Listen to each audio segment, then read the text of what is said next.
Hello, and welcome to episode 22 of Gamers with Lost Spark podcast. I'm your host, Anthony Chesson, and joining me as always is the other spark in the pod, it's Mr. Darren Whitten. Hello, how's it going? Not too bad, not too bad. And joining the sparks this week, we have a special guest. It's the best beard in the business. It's Mr. Rare Replay himself. It's Mr. James Thomas. Hello. I feel the beard is now getting out in front of me. I think it's getting more billing than myself. Is it kind of acting as a pop mic? Do you not have it? If it's a nice soothing sound coming from my voice, it's filtered through my moustache. That's just so cool. That's just awesome.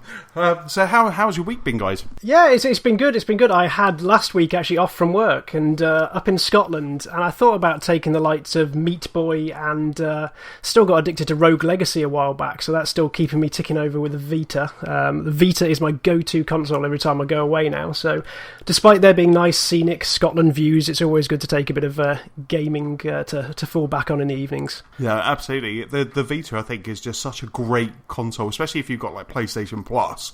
It's just such a great, because you get all of those kind of indie titles, don't you? Like I say, kind of Super Meat Boy and Broken Age at the moment on my train journey to work. You know, they're the two that I'm kind of switching between. Yeah, and Rogue Legacy was a PS Plus game as well, wasn't it? Because I'm sure I got that on PS Plus. There's two games I love: Super Meat Boy. Rogue Legacy is a fine game. I'm on New Game Plus, but it's a bit hard. Wow. Yes, it was hard from the start, but I got thoroughly addicted to it. Yeah, it's a fine roguelike. Indeed. So how's your week been, Darren? My week's been okay. What I've been doing this week, playing loads of games. It's been a bit of a gaming marathon this last week, but we will get to that. And so what was I going to mention? I was going to mention, or even tell you, I hope you're sitting comfortably for the tale of Rock Band 4 and new part Xbox One experience. Because we had part 1 last week. Yeah, the quest started last week, didn't it? But it's all right, guys. You've paid for your DLC expansion, so I can tell you the rest of the story now.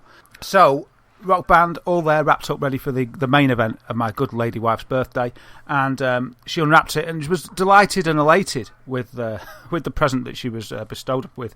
And so it came to the night of her birthday, and it was like, yeah, let's set it up, let's have a go. So we did that, and Rock Band 4 with and I hadn't used the new Xbox One experience until this playing Rock Band, because I hadn't had a reason to play on the Xbox really. So this was sort of, I'd drawn a line under any qualms I'd got with the old Xbox, and I was raring to go. And it's like, we've got Rock Band, and then we've got all these exclusives coming out. Come on, let's go. Blow me away with your new experience. And it blew me away, but not in a good way. Basically, Rock Band 4 was unplayable. The instruments didn't work. The microphone, the guitars. I got 2 guitars, 2 mics, and the guitars didn't work. You couldn't play the game. You crashed if you started to try and join with a second guitar. Then the new Xbox experience on its own, I couldn't launch anything. I'd have to press the green button, literally, and this is literally 50 times to get to either launch a game or launch My Games and Apps or launch settings to investigate and try and troubleshoot the cause of the problem. After doing some research on the internet, I found out that if you climbed Mount Everest and found the sacred jewel of Jannar, then you might be able to have a go. But no, what it said was, I was like, Claire was getting a bit annoyed as well, because it was like, why isn't it working and all this? And I was like, oh no, your birthday's ruined. Really but there's nothing worse than that pressure, though, is it? When someone's going, why isn't it working? Why isn't it working? Yeah. And then you're trying to figure it out. And plus, as you're saying, it's Claire's birthday as well, which makes it even worse, doesn't it? I know, and she's like, I'm like, it's this beta. It must be the beta. And she's like, why did you get it then? It's going to have problems. I said, not this many. I expected some. I'm prepared. I'm prepared for some problems, but not even being able to get into settings and stuff. I said, that's ridiculous. This is almost pre-alpha. This is just terrible. So was it more than just Rock Band then? It was everything sort of just creeping across the whole experience? Yeah, I mean, because to try and troubleshoot Rock Band, I needed to use the main menu to get here and there and stuff. Quitting Rock Band was really difficult because of the lack of input. It just wouldn't accept inputs from the control pad. And then, as I say, trying to get into settings or games and apps and going to just scrolling around with the D-pad was sort of okay. But yeah, you had to press green, honestly, 50 times to get into any option. And then I needed to set the TV up for reasons I won't go into. And that was, again, it was a real nightmare, because you'd start you'd press green, didn't work. So you'd start pressing green about 10 times and it just sat there. Then you'd hold it down and it'd just blink, blink, blink, blink. And then you'd go, and get really angry and start pressing it loads of times. And then all of a sudden it had cached everything you pressed and went hurtling forwards by about 20 steps. So suddenly you bought all the DLC for Rock Band 4. Yeah, there was a Rock Band buy everything option, and it just did that. Confirm went flashing by my eyes, and it was just a really painful experience. And Wow. So where did you get to? Did you manage to get anything working in the end, or was it just a write-off for the evening? well, I dived onto the iPad and started researching what to do. If there was any workarounds, and the best workaround that I found was that you would turn your guitars off. Then you log in with you start the game with the controller, which again you have to press green loads of times to do. Then eventually, when you're lucky enough to start the game, it's kind of a gambling machine concept. It's like you press green loads of times and you may win a go on the game that you want to play. When it came up, then you'd start the game. I'm trying to remember this. You start the game with the controller, and then join with one of the guitars, then join with the other guitar. Then, then see, even at this point, I can't see how on earth you'd even play a music game if the lag is this bad at this point. I'm impressed you persevered. Yeah, I thought you was going to say your workaround was you get out your Xbox 360 and play Rock Band 3. Yeah, that would be the cure. And then you drop out with the controller, and then it was okay, but then it would be sporadic. So, if for instance you picked a certain option at the end of a song or something, the whole thing would just freeze and you couldn't do anything. That's right. I tried to add some of the DLC that I previously owned, and I was going through the menu and I clicked on one and the whole thing just froze, and then you couldn't get out of the game. It's just a nightmare. So in the end, I opted out of the new Xbox One experience because I just want to go back to how it was, please. And I thought I'd be able to do that just by resetting to factory defaults. So I reset to factory defaults. This is a long story. I reset back to factory defaults, and then it rebooted, and I was like, Claire, all will be okay now, because we'll be back to normal. But if you've opted in to the new Xbox experience, then you get that when you reset back to factory defaults, you still get the new Xbox One experience back to default. I was like, no! How would you get rid of it? So I went on to Microsoft support to find out what I could do here.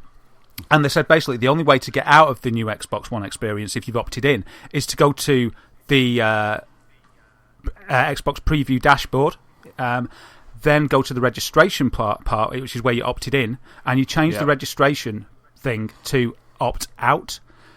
And I thought, okay, so I did that, and then it gave me a nice message that said, yeah, we'll do this within 72 hours. And it did take 3 days as well. And then on the third day, the good Lord blessed me with a reset to factory defaults, but it really did take 3 days. It only took 7 days to create the world. It took 3 days for the powers that be to reset my Xbox. Was that first note you played in Rock Band quite sweet after that? Just almost out of blessed relief, you just strummed it and Yeah. It was like an exhausting journey, and then everything worked. It was like instant. Because I thought it was the instruments, but yeah, once that was sorted, everything just worked fine with the current or the default Xbox menu. And I didn't really like that sort of Metro interface, but I tell you something, I'm converted now. It was a joyous occasion when it appeared on the screen. When that fired up, you loved it. I was on my knees. It's like Jimi Hendrix on my knees with my guitar. Oh, glory! So yeah, wow. I would advise if you've got an XOE and you're thinking of getting Rock Band. If you've already got Rock Band, you'll know about it already. If you're thinking of getting it, opt out first, and then get Rock Band 4, or just wait until the internet gives you the information and says, yeah, it's okay to play it now because it's unplayable. And I don't even know who to blame, really, because Microsoft have been very upfront about, well, it's shocking. I think it's too poor to be a beta, so I think that's quite bad on Microsoft's side. But having said that, surely Harmonix would have had their hands on time and development time with the beta, so it's probably a little bit of both, really. So it was upsetting. Claire said it ruined her birthday at one point, which was really harsh. Oh no! But it's all okay. Did you have to take her out the night after? Yeah, it was the whole weekend of it. Yeah, trying to make up for it and stuff. And then on like the third day, when it came back, I said, let's do it. She's like, no, I don't trust it anymore. I've lost my faith in the system. I'm done with it. I'm going to play Guitar Hero on PlayStation 4. Yeah, no, she was even going to play Guitar Man on PS2. She'd had enough of the instruments and everything. But lo and behold, it worked fine, as it should do. But it's weird. I'm all up for betas, and I'm all up for taking risks, and I understand that there can be some problems, but complete unplayability, I wasn't prepared for that. But it's interesting, though, because I also have that kind of new Xbox experience. I've been playing Rock Band. I've got the Stratocaster boxes I was talking about last week.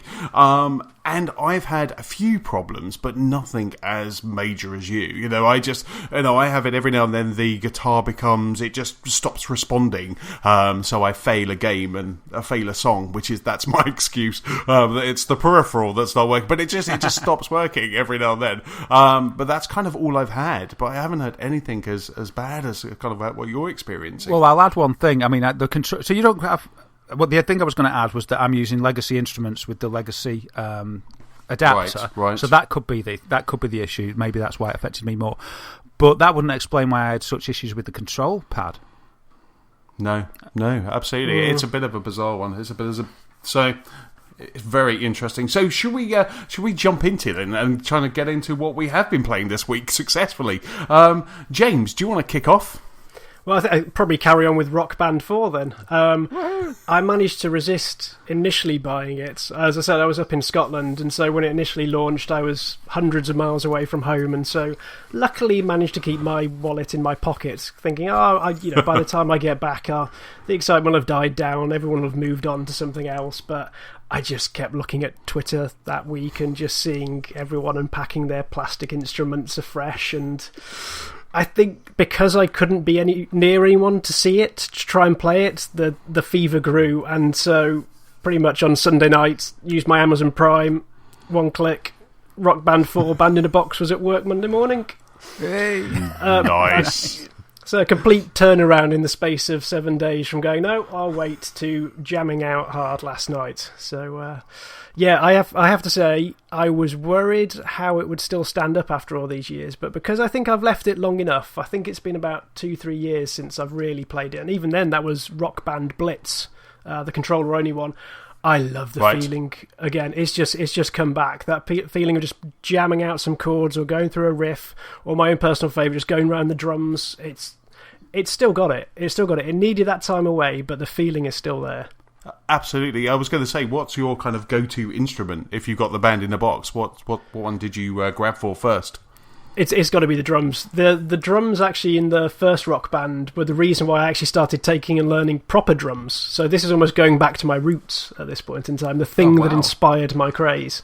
Only trouble is we've got a couple of rabbits, a couple of house rabbits, and they have mixed reactions to the drums. One of them absolutely loves it. He comes up and just sits next to my foot, and occasionally I just have to shoo him away so I don't squash him under the bass pedal. But the other one freaks out completely. She's just out the room. So I can only play it in moderation at home.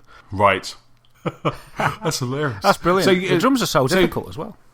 Yeah, no, I remember playing it the first time they had Rock Band kind of in a box. I remember playing it, but at that point, I was living in an apartment in Tunbridge Wells, so I was in the middle apartment, and my neighbour knew about it when I was playing the drums. So, and I was too nice a person. I was like, nope.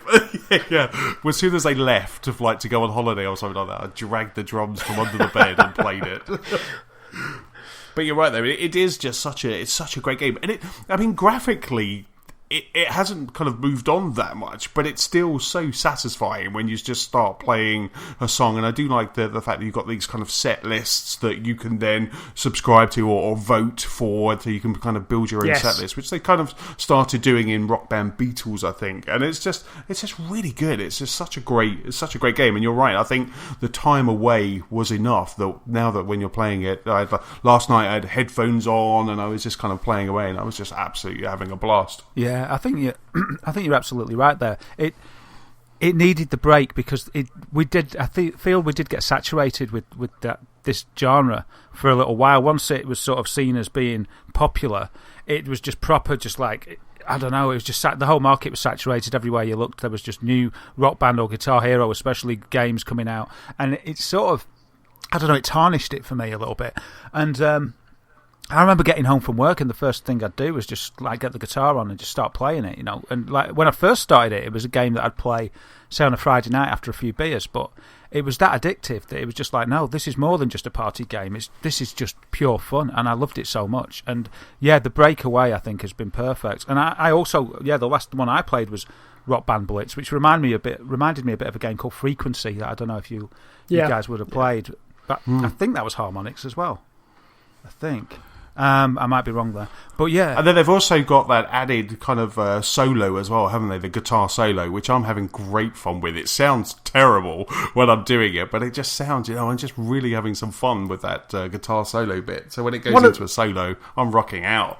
See, that was one of the first things I turned off. I instantly turned off the guitar solo because I thought, I can't be as good as these people. I can't just riff on the spot. I'm not going to do that. So I just felt I was ruining every song I tried to riff through. It's like, no, I need to go back to the safe ground of knowing what's coming. Yes. It was a bit bizarre. I was playing like 4 non-blondes or whatever it was, and then suddenly I'm doing a guitar solo during the middle. I just sound like I'm just like some real pretentious rock star playing a guitar who just wants to do a solo in every song. It's hilarious. Yeah, I quite like that, but I don't know what it's expecting or asking me of when it gets to the solo bits yet, because I haven't done the tutorial. So I'm more than improvising. I'm just guessing. So I always lose my combo at that point at the moment. I need to do the tutorial. Yes. Oh, quick question for both of you. Have you started the career mode? Have you built your band? Have you put your band together? Yes. No. Hey. I was going to say, what's your band name then, James? I actually went with the default one, and I think, what was it? It was something. I think it was Unbroken Radiators. Nice. As a random name, I thought I can't improve on that, so I'm going to have that slapped on the side of a van, and off we go. I've got mine is the and you'll recognise the mine is the Ron Swanson Experience. That's the name of my group from Parks and Rec. I was just like, yeah, that's it. I've got my guitarist is a guy called Steve with a really good handlebar moustache. Brilliant. Nice. Shame you can't get a picture of him on the side of the van. So have you got a name waiting in the wings, Darren, for your band? No, I didn't even know it was going to ask me for one. So I've only been playing quick play. I haven't started the career mode. So right. I don't know. No, I haven't. I can't even hazard one. Oh. I'm not just going to glibly just throw one out there. I'm going to give it some serious thought. You'll take some time. You'll kind of whittle it down. There'll be 5 to start off with. Yeah. Can I just ask you guys then? There was a little thing that I was really looking forward to when I booted up Rock Band 4, and that was at the beginning of Rock Band 2 and 3 and the Beatles Rock Band. There was always this amazing intro sequence. I think Rock Band 2 was like, "Come on, ladies and gentlemen," and he was like on the front of the van rocking out, and it was just cool. I like those intros. Yes. Always got me fired up for the game. But Rock Band 4, it just came on and it kind of went, Rock Band 4, and I was like, oh, where's the big intro? When you start the career, does it do that, or have they dropped that? I think they've dropped it entirely. I can only assume it cost them so much money that they decided against it this time round. Fair enough. And what you were saying before about it's not changed very much, and it hasn't, but it's sort of... I think when you get to a certain level with a game like that, there's not much else you can do to innovate. It's like, the fork, for instance, hasn't really changed much for hundreds or thousands of years. You can't. I'm not saying it's perfect, but you can't improve on perfection, can you? The wheel, we're still dealing with the wheel, so yes. Maybe they've hit that ceiling with it, and that's the best way to experience fake guitar playing. But I hope it turns into a platform. This is what they were trying to do, I think, with 3 before everyone fell off the bandwagon. I want Rock Band 4 to be the last Rock Band. I want it to be just this thing that sits on my Xbox One and just allows updates to come to it, new songs to come to it. I don't want to buy another one. I want this to be the thing that is just always there, and it just becomes this library that I get to crack open and try different songs. I think you're right. There's not much more they can do with it, so why keep trying to iterate? Just let's have a stable base and keep to it for a while. Yeah, and that's what they've done, because they've proved that by the fact that there isn't really much improvement here. You've got the solo bit, like it or not, you've got that bit, and yeah, so they've sort of admitted that, but they've said, I'm sure that they've said that this is the last one. There's not going to be another Rock Band, and it's just going to be adding to the catalogue. I think we're there with it, and I hope it lasts as well. Good.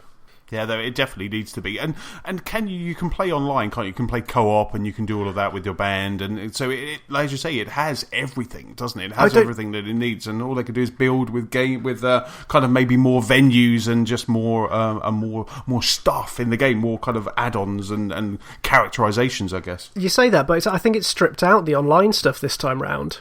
I don't know whether they're just going for a streamlined version. Initially, because I couldn't see many leaderboards apart from the career. I couldn't see any online aspects. Right.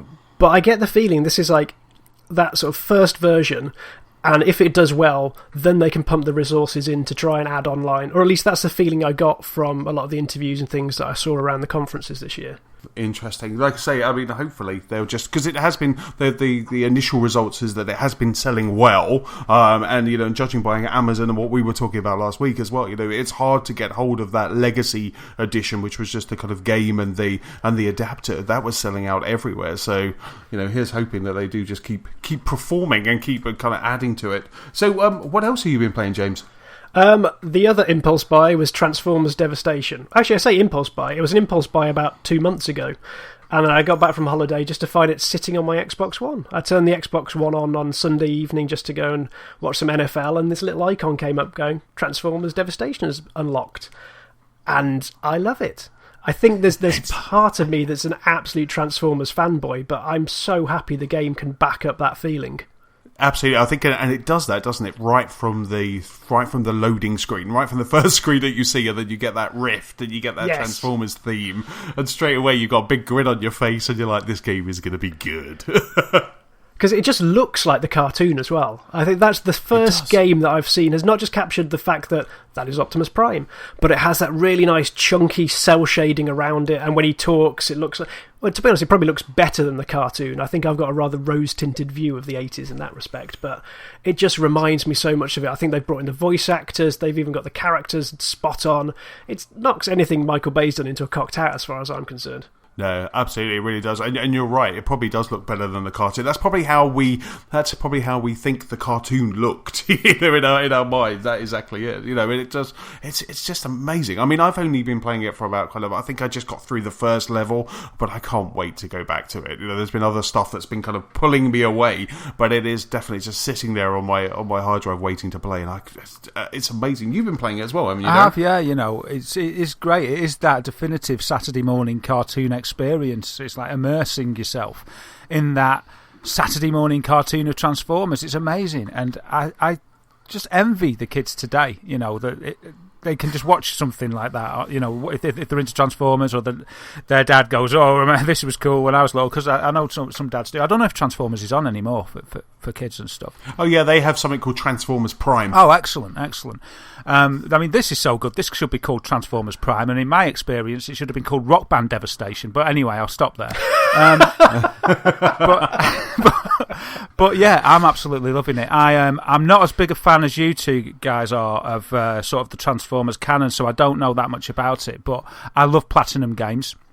I like Transformers. I played the last, what I consider to be the last Transformers game that was decently reviewed, which was Fall of Cybertron, I think it was. Mm-hmm. And I really enjoyed that. I thought it was a class game. I just loved the way that they made the transforming easy, like a one-button transform, and the combat was good in that. I thoroughly enjoyed that game, and I thought, you know what? I'm invested in this Transformers lot. I'm going to get this one too. And because it's Platinum, I was thinking, this is going to be cool. And the more I read about it, the more I was sort of getting this picture that it was going to be like Transformers Bayonetta, and it totally is, it's or Metal Gear Rising even, with the sort of, you can dodge and then sort of slow down time, sort of a Transformers Witch Time, if you like.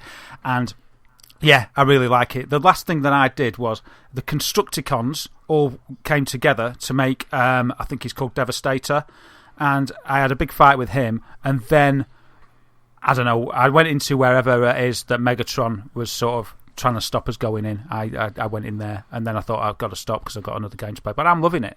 It was money well spent. It's just so many games, but yeah, and it's so smooth, isn't it? And the combat, so it's just so slick and smooth to play. Yeah. The controls are so tight. It's great. It's a great experience. I was a bit concerned actually when I first heard that Transformers were being taken over by Platinum. Not that I don't have faith in Platinum, but more how the Transformers would go into that style of beat 'em up hack and slash button masher game, because I remember all the games when I was younger, I think, being more like third person shooters or a bit of a platformers. So I wondered if this ultra violence in sort of would work for the Transformers, but it totally does. It makes them feel completely badass.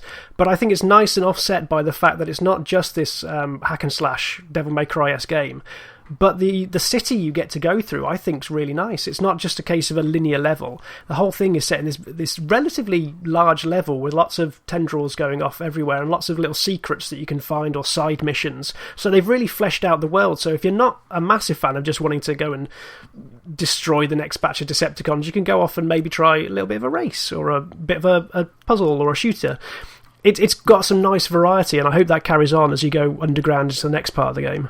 Yeah, I sort of worry about that. I hope it doesn't all start to be tunnels and just fight after fight after fight, because it does feel like it could very easily go into fight, grade, and just go along a long tunnel. I agree with you there. I totally hope it doesn't. But I love the style to it. The fact that it's so smooth, as I say, and the driving is a pleasure as well. It just feels so slick and just like, it's just so smooth. And they've made everything seem very chunky. So, you feel that you've got weight with the robots, and the city itself, it all feels very, very chunky, and it suits the style so well. But as well as that, and like you're saying about, it kind of conflicts with the silky smooth sort of bending and weaving of Bayonetta or Devil May Cry, because they're sort of lithe characters. But the animations that they've done in the combat, they still give you and bring over that fact that these are big, chunky, heavy-ass robots. But at the same time, it's smooth as butter, and it really works. And that must have been very difficult to get just right, but I feel that they've really hit the nail on the head with that. Do you have a favourite Transformer out of the ones on offer? I'm at the moment, when it gave me a choice, I just thought I'd best be Optimus Prime, because he's sort of the daddy. But I did like the sports car guy. Is it Starscream? No, Starscream's kind of he's a Decepticon. Look at me. Is it Ratchet? Is it no, Ratchet? I don't think so. I'm getting schooled by the Transformers guys now. It's the one that it forces you to be before it opens up and lets you pick a character. And he turns into a red Ferrari type car. This is horrible. My mind's gone blank. Oh well, it doesn't matter anyway. I'm not googling it right now. I'm like. I am really. You disappoint me. But no, I mean, mine is OG Optimus. I just, and like you say, you guys nailed it. The way that Optimus feels when you're walking around that city, it just feels incredible, and it really does. It definitely is a game that once I've finished the game that I'm playing at the moment that really has hooked me, I'm going straight back to that. And then that is it. Sideswipe. That's it. There you go. The mental fog lifted. My brain can rest easy now. Nice one. So what else have you been playing, James?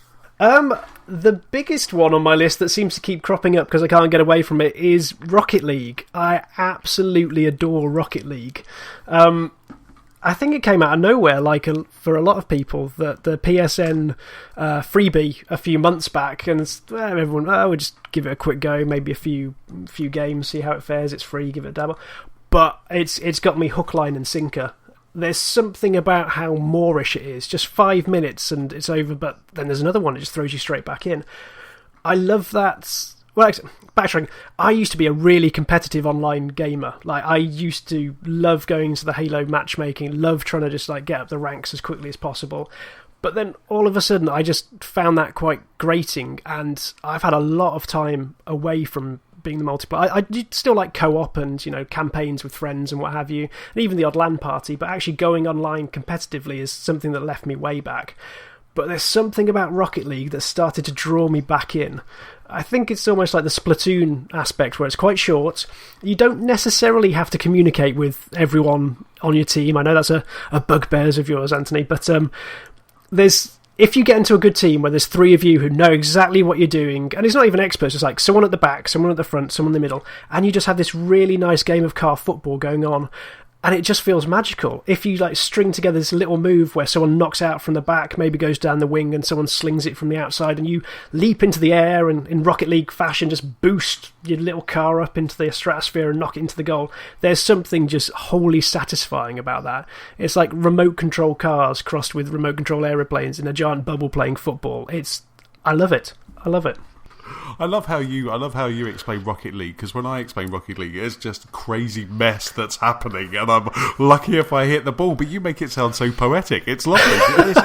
At least that's how it appears in my head. I think if you watch as a spectator, it's probably far more scrappy. It's more like school ground football where everyone just flocks around the ball. But that's it. I mean, when I'm playing it, it's like when America first started playing football competitively. When you have one of those first World Cups where everyone just follows the ball. That's kind of what I'm like. I'm just like, it's over there, it's over here, and it's just. But it is a fantastic game. But you've clocked up quite a lot of hours, haven't you, James, in Rocket League? Yes.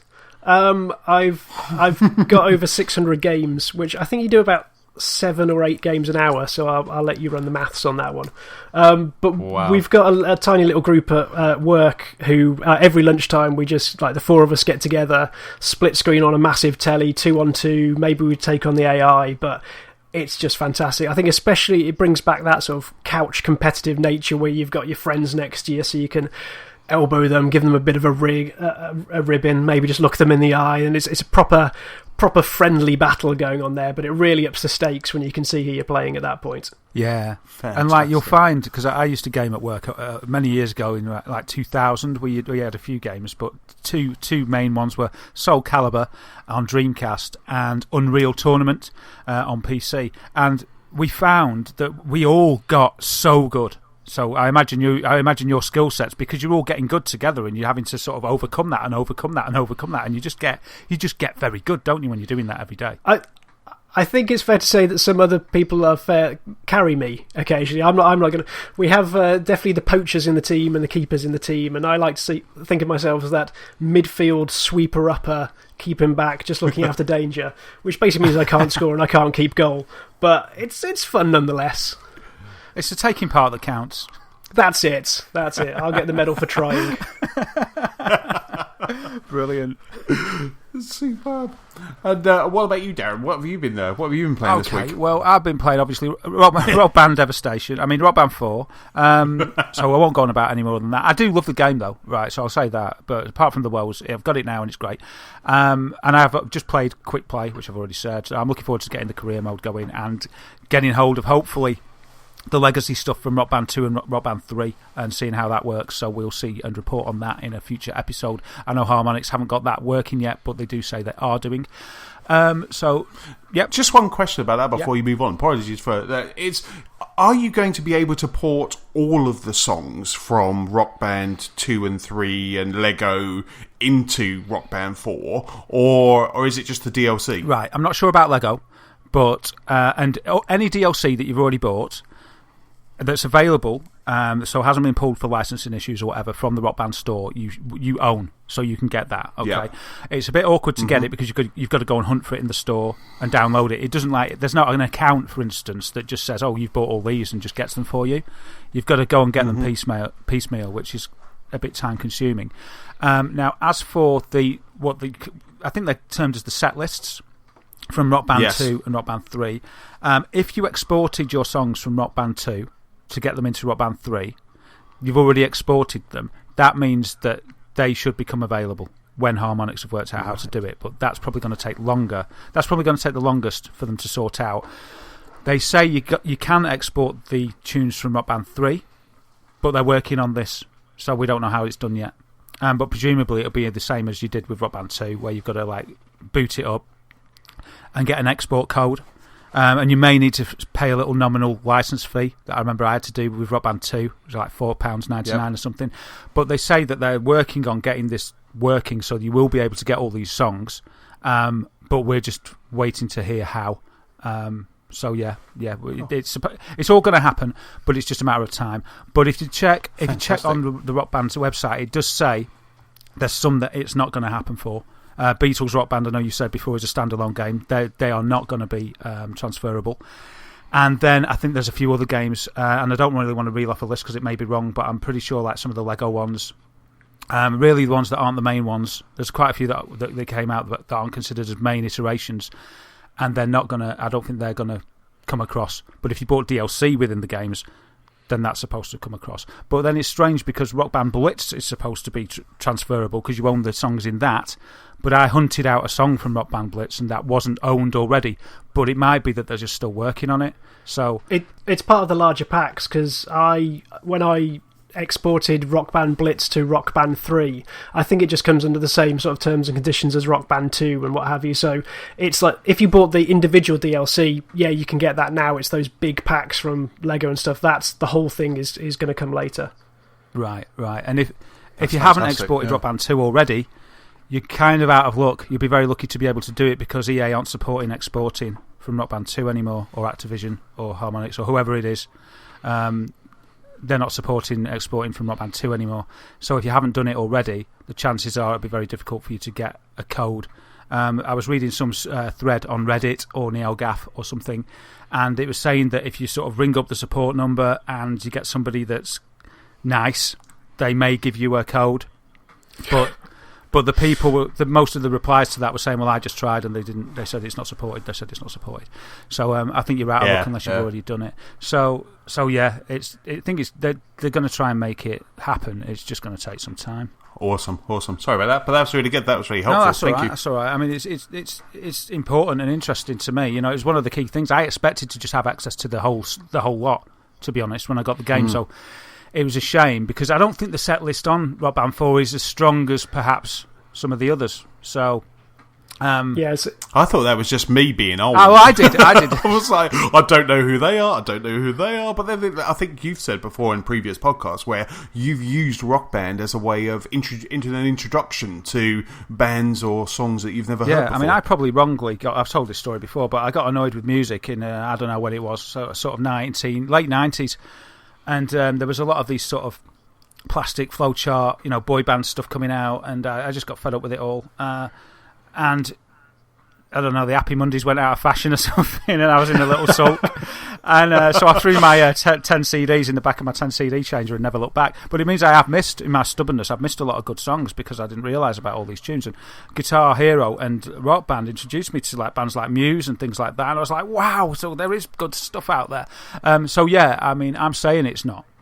Doesn't seem as strong. I haven't played through every song yet, and there may be some that I'm going to love as much as I love, like Dragon Force Through the Fire and Flames, or the Muse tunes, or even some of the old tunes by Cheap Trick. I like Surrender by Cheap Trick. I absolutely love that tune. So that I thank Harmonix for Rock Band and Guitar Hero because that's my only musical outlet. That's how sad I am. Superb. So what else have you been attacking this week? So those two, Rock Band 4, Transformers Devastation, we've talked about. I had a dabble of Broken Age because I was quite keen to see how it turned out after the Kickstarter. Not obviously keen enough to buy it, but I wasn't bothered at the time. And it's all right, I've quite enjoyed the story. I haven't completed it yet, but I've got a fair way through. I think I'm definitely over halfway. And I like it. I like the fact that the puzzles aren't too difficult. I found Day of the Tentacle was frustrating with the puzzles, where I actually had to go online and find out how the heck to do it because I did not know what to do with Day of the Tentacle. But yeah, I've worked all the puzzles out so far, and it's just a nice mellow game. It's something to just relax with and enjoy the story. So I quite like that. I'll probably give a verdict on the story when I've completed it because I heard there was quite a bit of controversy and upset that the second half wasn't as good as the first half, and that's because they released like the first half as an episodic part of the Kickstarter because then they needed to make more money to release the second part, and people didn't like it because they said the dynamics were different in each half of the game. I don't know that because I haven't played the whole thing, but I'll report on that once I've completed it. Super Meat Boy, I thought I'd get involved in the 2D platform version of Dark Souls. I read it and reported as somewhere, so I thought I'd got to have a go. And man, it is difficult. At first, I did a few levels and I was like, I didn't think it was easy or anything. I just thought this isn't going to grab me. It looks too simplistic. It can't replace Spelunky, for instance, but you persevere with it, and the levels. It's great game design, I think. It's got great game design and great flow in that, it's like sort of the Miyamoto school of game design, and it teaches you a mechanic, and then it challenges the heck out of you with that mechanic. And the controls, again, are so tight. It's great. When you perish, it's your fault. It's not the game's fault, it's your fault. And you can sort of work out what to do, and it's proper, like, Donkey Kong proportions of difficulty. I love it. Well, it's not that hard, but it's fantastic. So, Super Meat Boy. Metal Gear Solid 5, a little bit. It's taken a bit of a backseat at the moment, but I'm going to go back to it. And then Star Wars Battlefront beta. And that's me. Oh, that beta was good. That's quite a heavy game. It's a busy one, yeah. But I must admit, that Star Wars Battlefront beta, because we jumped in together, didn't we? On, when was it, Monday night? I think we managed to kind of hook up together on Monday. We did. With our friend Kenny as well. We were kind of jumped in, and it was great fun, wasn't it? It just, we've said it before, we've said it again and again, it looks incredible. There's times when it loads in, when you first go from third to first person, it looks real. It looks like you're watching a live action movie rather than a game, and it's just incredible, and it's just so much fun. I think we played did we play 2 or 3 battles on Hoth, which is the large kind of 20 on 20, and that was just crazy. I think you got into an ATST. Yeah. Did you get into an AT-AT as well? I don't think I did. I might have done, actually. I thought you got into an AT-AT. I think I did. I got into one. I think Kenny got into an AT-AT as well, because he let out that kind of that whoop of happiness when he got into one. Which was but it was fantastic. I was just blown away by it, and they added that, which will be the campaign in quotes, which was the survival mode. They added that, which was in Tatooine, and it was really good. It was a really good beta, and they extended it, didn't they, as well, for an extra day. And I was quite sad because I got home last night I was in London. Got home last night, and I thought, I'd cheekily try it to see if it's still up. I could do with one more game, and then you kind of it loaded up. It loaded up. It actually had an update, and then it loaded up, and then it just said, "Sorry, this is closed now. Hope you had fun. Bye." And that was it. So I was quite sad. I've now got to wait kind of a month, I guess, until the actual game comes out. Yeah, it stopped at 4 p.m, didn't it, on Tuesday? I got a shifty game in, actually, in the afternoon, and it was good. I loved it. And yeah, I agree with you wholeheartedly there. It looks beautiful. It plays well. I like the simplified controls, really, because it's just, you can get into it quickly. It's got, like, the Hoth battle's got good tactics. It's got a good mechanic going on there. The netcode held up really well, didn't it? Considering the amount of stress they were inviting in, and they must have got, because it's Star Wars, it held up really well, didn't it? It really did. There was none of that rigmarole of getting in. You didn't have to pre-order. You didn't have to wait for a code. You didn't have to scan Twitter. It was just there, and it was open, and I had no problems at all. I didn't have any games drop out. The only problem that we had when we were trying was just getting all of us in the same room, get us all of us in the same party chat. But that was our fault. That had nothing to do with Star Wars beta, but it did. It was just very solid, a very solid beta. Yeah, it was. Did you get a chance to play on it at all, James? No. With the holiday and everything, I got completely distracted by plastic instruments rather than looking that way. Fair enough. But I have to. How did the AT-ATs feel? Because I don't know whether from outside it's like, is this a Battlefield reskin, or did the AT-ATs feel unique, not just like a giant tank? Well, the AT-ATs were more kind of, they were very much on rails, and you were just kind of looking left and right to kind of take out anyone. But the AT-STs, the little kind of two-legged walkers, they felt fantastic. Once you jumped into those, they were really good to control. I didn't manage to, because in the Battle of Hoth you had TIE fighters and X-wings flying all around. I had my kind of gaming headphones on, and they were just rattling all the way around my head, and it sounded fantastic. So I didn't get to fly any of those vehicles, but the AT-STs were great. They felt really good. Managed to maneuver around the battlefield quite easy. The AT-ATs were just kind of, you're in this ginormous tank, and you are just kind of going forward and just looking left and right. Cool. Do you get to choose to go in them? Is it like, I imagine there's a tiny little TIE fighter base, a tiny little AT-AT station at the front, and you just have to wait for the AT-AT bus to come by and jump on?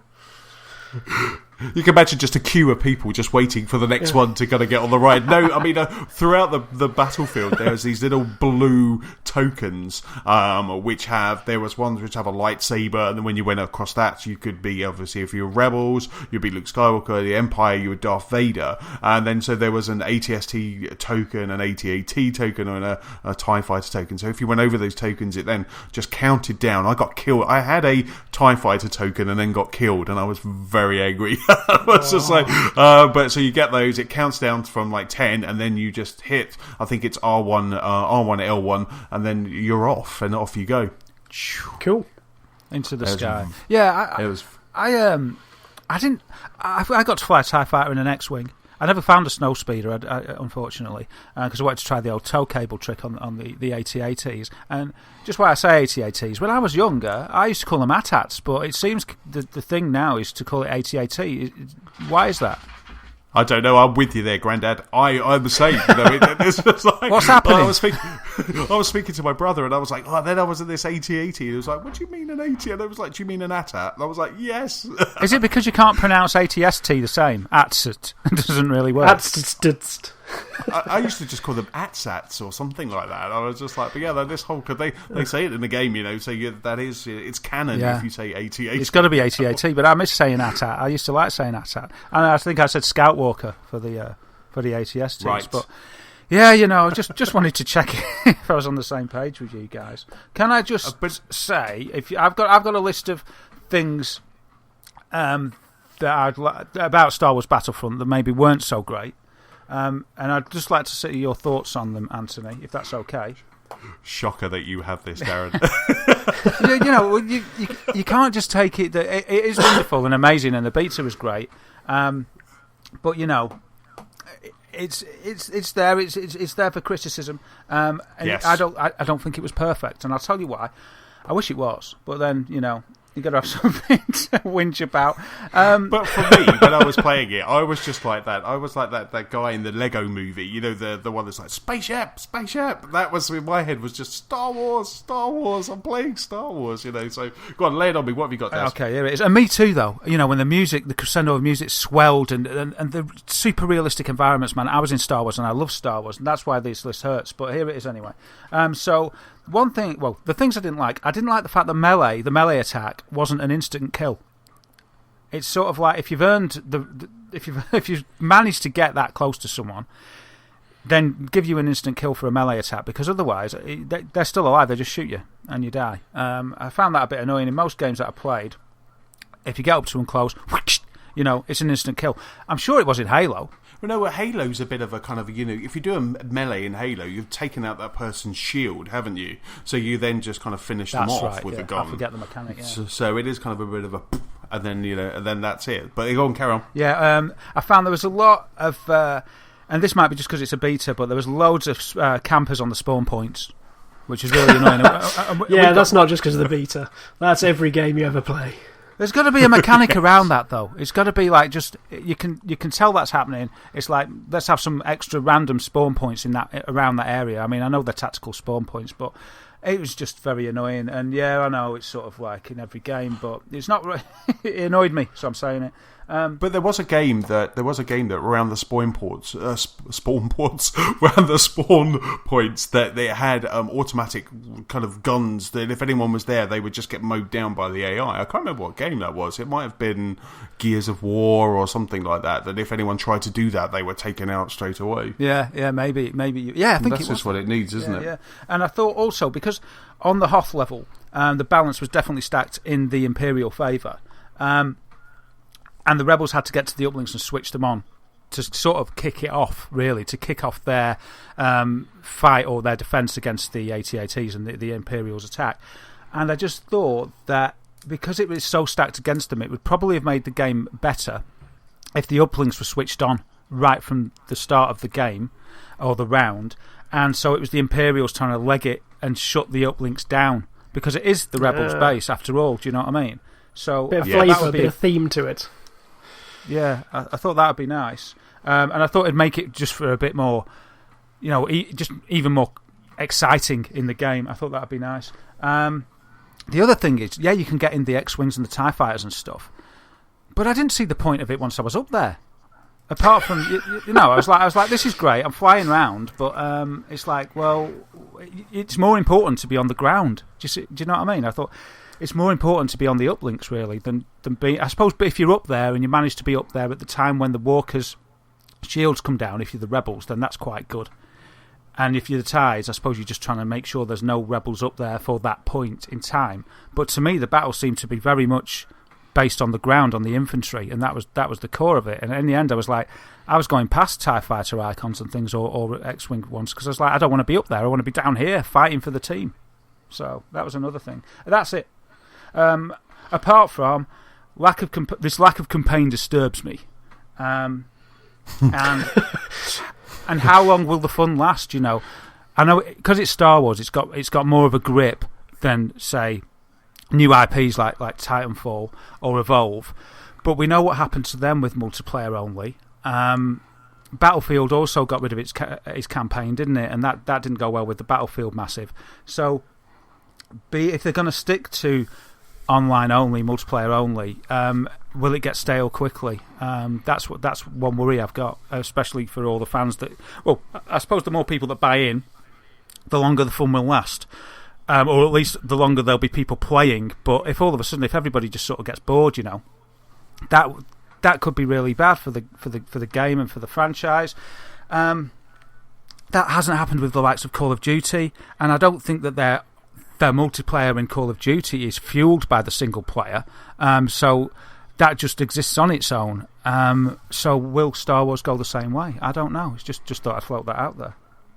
But for me, I think, Star Wars, when it does come out, I think it's going to have to fight against Halo 5 for me, because I do enjoy playing Halo 5 online. There's some great large battles happening in Halo 5, but once I've done the campaign and once I've kind of gone all the way through and played that a couple of times, both Halo 5 and Star Wars will be that. Who's online? Do you want to just quickly jump in, have a couple of hours, and then come out? And I think those games, for me, I think it will survive like that. It's not something that I'm going to be dedicating a whole hunk of time to, because I'm going to have Tomb Raider, I'm going to be playing Uncharted, I'm going to be playing Transformers, but both of those games are just, the multiplayer of those games is just going to be a dip in, dip out. And I think because you are just dipping in and dipping out, I think the fun could last quite a while. And if they do we're going to talk about it in our news, but we've got like season pass and extra maps and extra levels that could keep it fresh. Yeah, but you could also say if you're only dipping in and dipping out, everybody's going to be like so good and so sort of perked up. When you go in, you're going to be rubbish and you're going to hate it. But I suppose if you just stick with your mates, it'll be all right. But I mean, we're talking 20 versus 20, so the chances of that is probably quite slim. I don't know, I've played Battlefield 4 a reasonable amount, not masses, but the main way I played that was getting about 3 or 4 of us together, just enough to fit in a Jeep, and then the battle would be raging around us, but then we'd be just knocking around in our own little squad, doing our own little thing. It's still trying to contribute to the battle, but realising that you can't try and coordinate 40 people. Let's just us go out as some sort of elite unit. And I found that made the fun our own little thing. And if we're getting destroyed, at least you could try and call in support from the other 3 to take out the sniper or work together around it. So I think there's fun within the wider the sphere, even if it's not the most. Even if you hadn't had the chance to pimp yourself out and level up.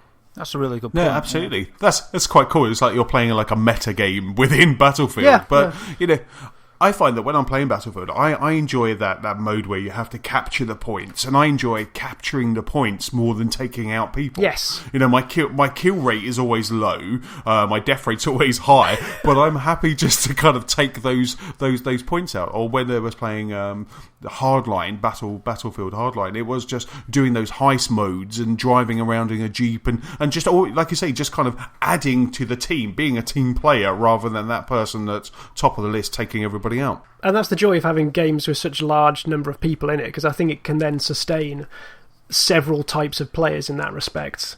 No, absolutely. Yeah. I really like that point of view, actually, because and I'll mention it in the news, but I'm on the fence about Star Wars for a number of reasons, and that's a really good way of putting it. So you can just dip in and dip out, just with your friends, as sort of a little splinter group.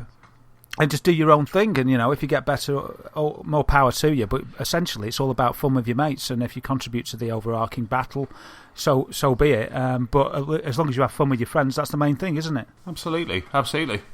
And so just to top off our kind of extended kind of what we've been playing this week, you can tell it's kind of getting to the winter. We're autumn-winter because there's so many games. I mean, I've been playing, the only two that I've been playing that's different to what we've already spoken about is I'm still playing Destiny, still loving Destiny. I just went onto that website again, Darren. I'm now 99 hours. One more hour to go and I'm triple digits. So that's, but I'm just loving it. The extra quests that have been brought in this week are fantastic. The quest lines are just amazing, and Nicola and I are just finding it such fun. We're just kind of getting home, having dinner, playing Destiny, and it's just I just can't play it enough. It's really good, and the additions have really made it all just kind of gel together, and it just makes sense now. So you're playing a game, but we have got a bit about that in the news as well, so which is a bit of an interesting one. And then the last one that I've been playing this week is the Uncharted collection.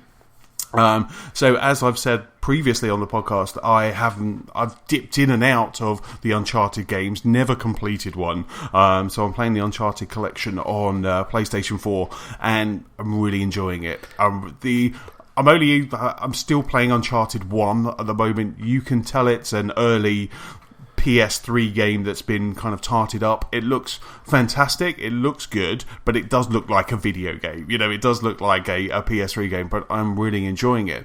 And one of the interesting things was, when I was playing Uncharted, I always remember the controls being a little bit clunky. There was always something wrong. Because I am kind of a play predominantly on Xbox, whenever I went over to PlayStation, there was always something that was wrong with playing a game on PlayStation. And I realised it clicked yesterday when I was playing Uncharted. And it was that in the original Uncharted, you used L1 and R1 to aim and shoot. And they've moved that down to L2 and R2, and it just feels right now. And it's just really weird how before I kind of had this weird grip going on with my big hands and the PlayStation controller, and now they've just kind of mapped these R2 L2 buttons. It works a dream. So were you ever tempted to start at, say, Uncharted 2, which I think most people say that's the best one? I was. When I kicked it up, I was like, well, I've kind of, because I'm now to the point that like I say, when I played Uncharted 1, I think I was only maybe a couple of hours in, and then I stopped playing. So I'm beyond that point now. But I was tempted, because I knew that Uncharted may be a little bit dated or look a little bit dated. I wanted to get to the good stuff, but I really want to experience kind of 1, 2, and 3. So I'm just happy to. I'm playing them on normal. It's not that hard, but I'm just having a blast. And I have heard that 2 is a little bit different to 1, because at the moment with 1, when you come across an area that's full of kind of bad guys, they do just keep coming. There's wave upon wave of them. Sometimes you do get a little... For a happy quipping guy, he does seem to massacre a lot of people. It really does, and he does keep happy, and he's just like, I'm happy doing this, and they just kind of off he goes, and just wave upon wave of guys. But I'm currently at the bit where you're on a jet ski, kind of going through, and just loving it. I just really am, and that's the game that's been keeping me away from Transformers Devastation at the moment. Wow, that's an accolade to it, that they can keep your attention away from a current gen game. It was a great game in its day. So yeah, I'm pleased you're enjoying it. Oh no, it holds up really well. I know we kind of jumped into the demo and you said it kind of, the controls felt a little bit clunky, but I think after you've been playing it for a couple of hours, your brain is then in that mode, and they feel less clunky, and they do just start feeling, that's what you're doing, that's how you're playing Uncharted. It's not as tight as maybe Metal Gear Solid, but it's a very good experience, and I'm like I say, I'm having an absolute blast. Oh, fantastic! So do you think you'll get through them all in time for Uncharted 4 next year? Yes, because Uncharted 4 is what, March? Yeah, it's a while away. Yeah. So yeah, absolutely. Oh well, you're going to do all 3. Yes. Wow. Okay. Cool. I'm not sleeping anymore. I just that's some dedication to the story. Get finished. Yeah, I kind of want to get finished before Tomb Raider comes out because I really want to play Tomb Raider. Can't wait to play Tomb Raider. Yeah, that's going to be good. Yeah, it's interesting to see how that sort of adventuring mantle has been passed back and forth, because obviously Tomb Raider back in the day, then Uncharted took it over. And I actually quite like the Uncharted series, but it is the gunplay, I think, that lets it down for me. I love it when you're exploring the temples and shimmying along like classic Lara. And then you see Lara's come back, and she seems to almost have as much shooting as Nathan does. It's interesting to see what they've borrowed or riffed on from the other. Yeah, but I think they really sort of honed the shooting. They identified that it was weak in Uncharted, and they thought, right, we're going to get this right. And it felt really good, didn't it, in the last Tomb Raider? I thought the new one, what was it called? It wasn't. What was the last one called? Was it just called Tomb Raider?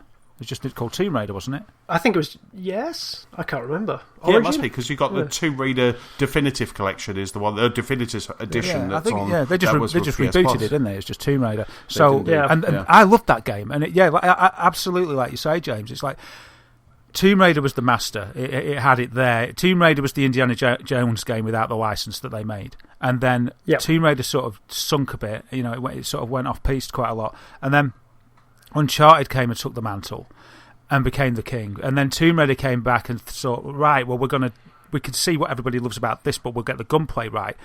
And I bet the Rise of the Tomb Raider is just going to be awesome. I mean, the conferences, the videos that they showed, I was just like, wow, I love this sort of game. The spectacle, it's just so amazing. And that was borrowed, I'm sure, from Uncharted, because that's all about the spectacle and the set pieces. So if Uncharted 4 borrows from that as well, because they'll know as well. They'll know that it's sort of common knowledge that the gunplay was a bit off. Uncharted 4 is going to be great. I love that tech demo, that demonstration that we saw at E3, where Nate and Sully were in the Jeep going through the markets and stuff. I was just like, wow, this is just pure Uncharted. This is what I want as a fan that's already played all the games. I couldn't ask for more, and I can't wait for it. I just hope that it can't go wrong. It's Naughty Dog, They've been honing their craft, time and time again. With the proofs in the pudding, really. You went from Uncharted 3 to Last of Us, and that really showed, that they can come at take a different approach. And really, that the lack of difference between Uncharted 3 remaster on the current generation compared to the sort of swan song that it was on PS3 just shows how far they'd come with utilising the tool set that's available to them. And I'm really looking forward to that too. Absolutely, I just can't wait. And I think that tech demo, and I didn't play it, I saw it at Gamescom, and that was the reason why I went home and pre-ordered the Uncharted collection, because I wanted to be part of that, and I wanted to, when I started playing this amazing looking game, I wanted to know the story, and I wanted to be totally invested in those characters, because it was just an amazing tech demo. And with that, let's start the news section. And in this week's news section, there's lots of that post-beta Star Wars Battlefront news. The UK indie game scene is getting a much-needed cash injection. Rocket League is going back to the future, and the BBC is getting down with dem video games. So, Darren, first piece of news is with you. Yeah, thank you very much. So the first piece of news is a few bits and pieces about Star Wars Battlefront. Hot news at the moment after the beta. What a fantastic beta it was. And did you know that over 9 million people enjoyed the Star Wars beta? Wow. That's a staggering statistic. That is a great stress test, though, isn't it?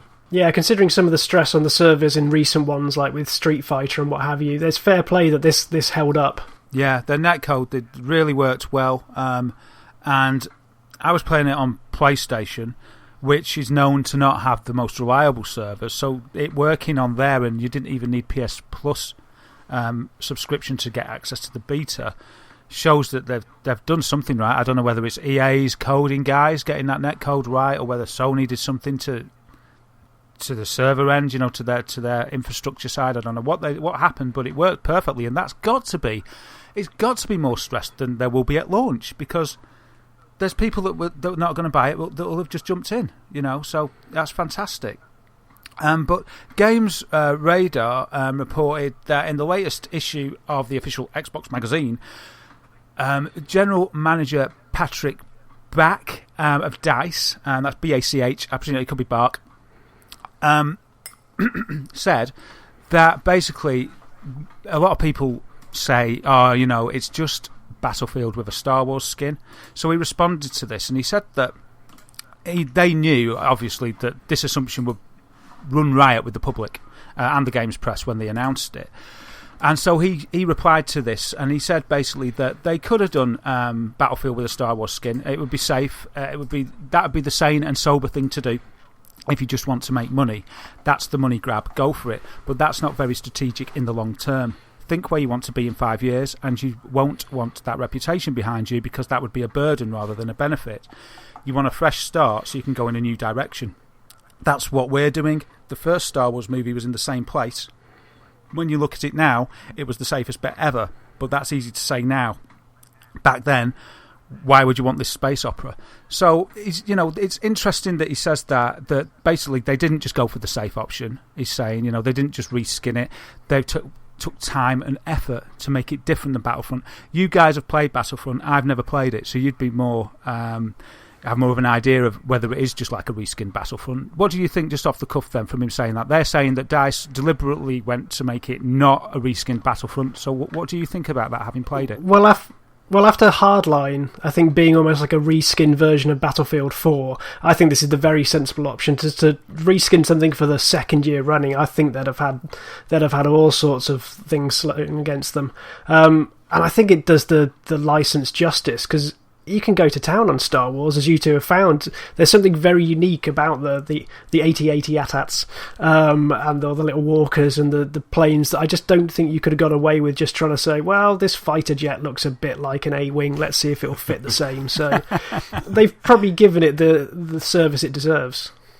Yeah, I think so. And it's interesting that he says about, where was it in the quote? Not strategic in the long term. So it's as if they want this to be a platform, and a bit like you were saying about Rock Band, that this could be, you bought this game and it just goes on and on, a little bit like the Destiny model. Maybe that's what they're going for, because they'll have seen the figures that Destiny's getting, rightly or wrongly, and with all the moaning about it, it's making the cash. So that would be a sensible thing to do, wouldn't it? They could take it from that model. Absolutely. I think, with a lot of games now, all of the games are becoming platforms, aren't they? They're seeing that kind of long-term thing, which is exactly what James was talking about with Rock Band. You don't want to buy Rock Band 5, 6 and 7, and you don't want to buy Star Wars Battlefront kind of 2, 3 or 4 for a while. So they're just kind of build on that, and to do that they needed a fresh start. I mean, I played Battlefield 4 and Hardline and this, and it definitely felt different. Obviously it felt there's Battlefield running through it. It has those flavours, but it definitely feels like it's its own game. It doesn't feel like you're just picking up and playing another Battlefield game. So I totally agree. Yeah, I thought it felt, because I haven't played those games, I thought it felt like Star Wars, and that's all I wanted, so I was happy.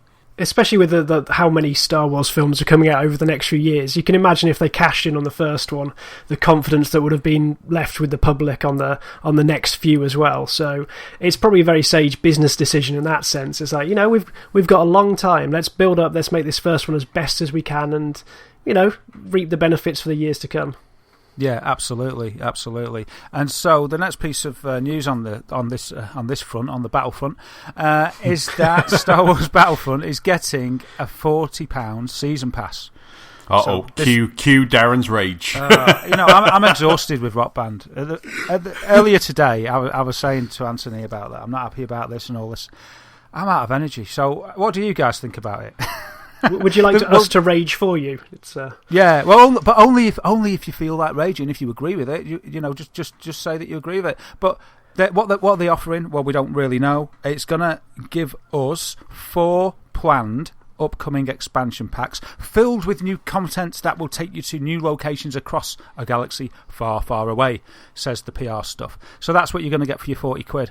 I sort of think it's cheeky, but The cheeky is that you don't know what you're getting, and that's what I don't like about season passes. I know that you, Anthony, have enjoyed the Batman bits and pieces, but going in blind just leaves me a bit wary of dropping that sort of money, because it's almost the same price as a whole game. So I want to know what I'm getting, and I'd almost prefer to say, well, I'll buy it piecemeal, because chances are I'll only like 3 out of the 4, and I'll probably save some cash at that point. Yeah, do you not get the feeling that they sort of could have just put it all in the game? Whatever it may be.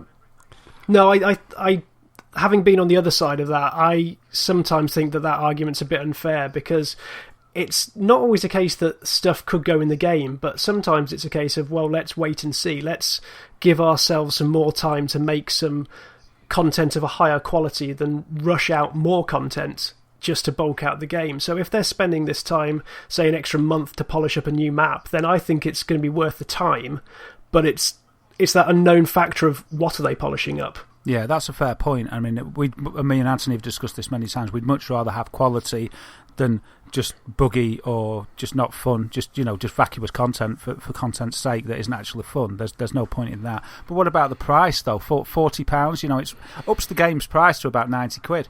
It really is. I mean, it is almost as expensive as the game. The game's going to be about $54 on if you buy it digitally. You'll probably get it cheaper on Amazon or Game, and then you come out with that. I mean, I totally agree with James. I mean, I jumped into Batman just because I enjoy those Batman games. I love Batman. I have a fondness for Batman, so I was just, you know what, and I didn't buy it straight away. I waited until they just said, well, they're going to do Batgirl, and then I was like, yep, that's it, take my money. But I did a blind leap of faith, and luckily it's kind of paid out. But for this, the thing that does get me a little bit riled up about it is that they are saying, well, your season pass, it's there, it's already on the dashboard, you can buy it, and you don't know what you're getting, and that there could be this. What they should do is they should wait until the first piece of content is there, and then they say, here you go, here's the Battle of Endor, and all this other stuff. You can play as an Ewok, you can buy it separately, or you can buy the season pass.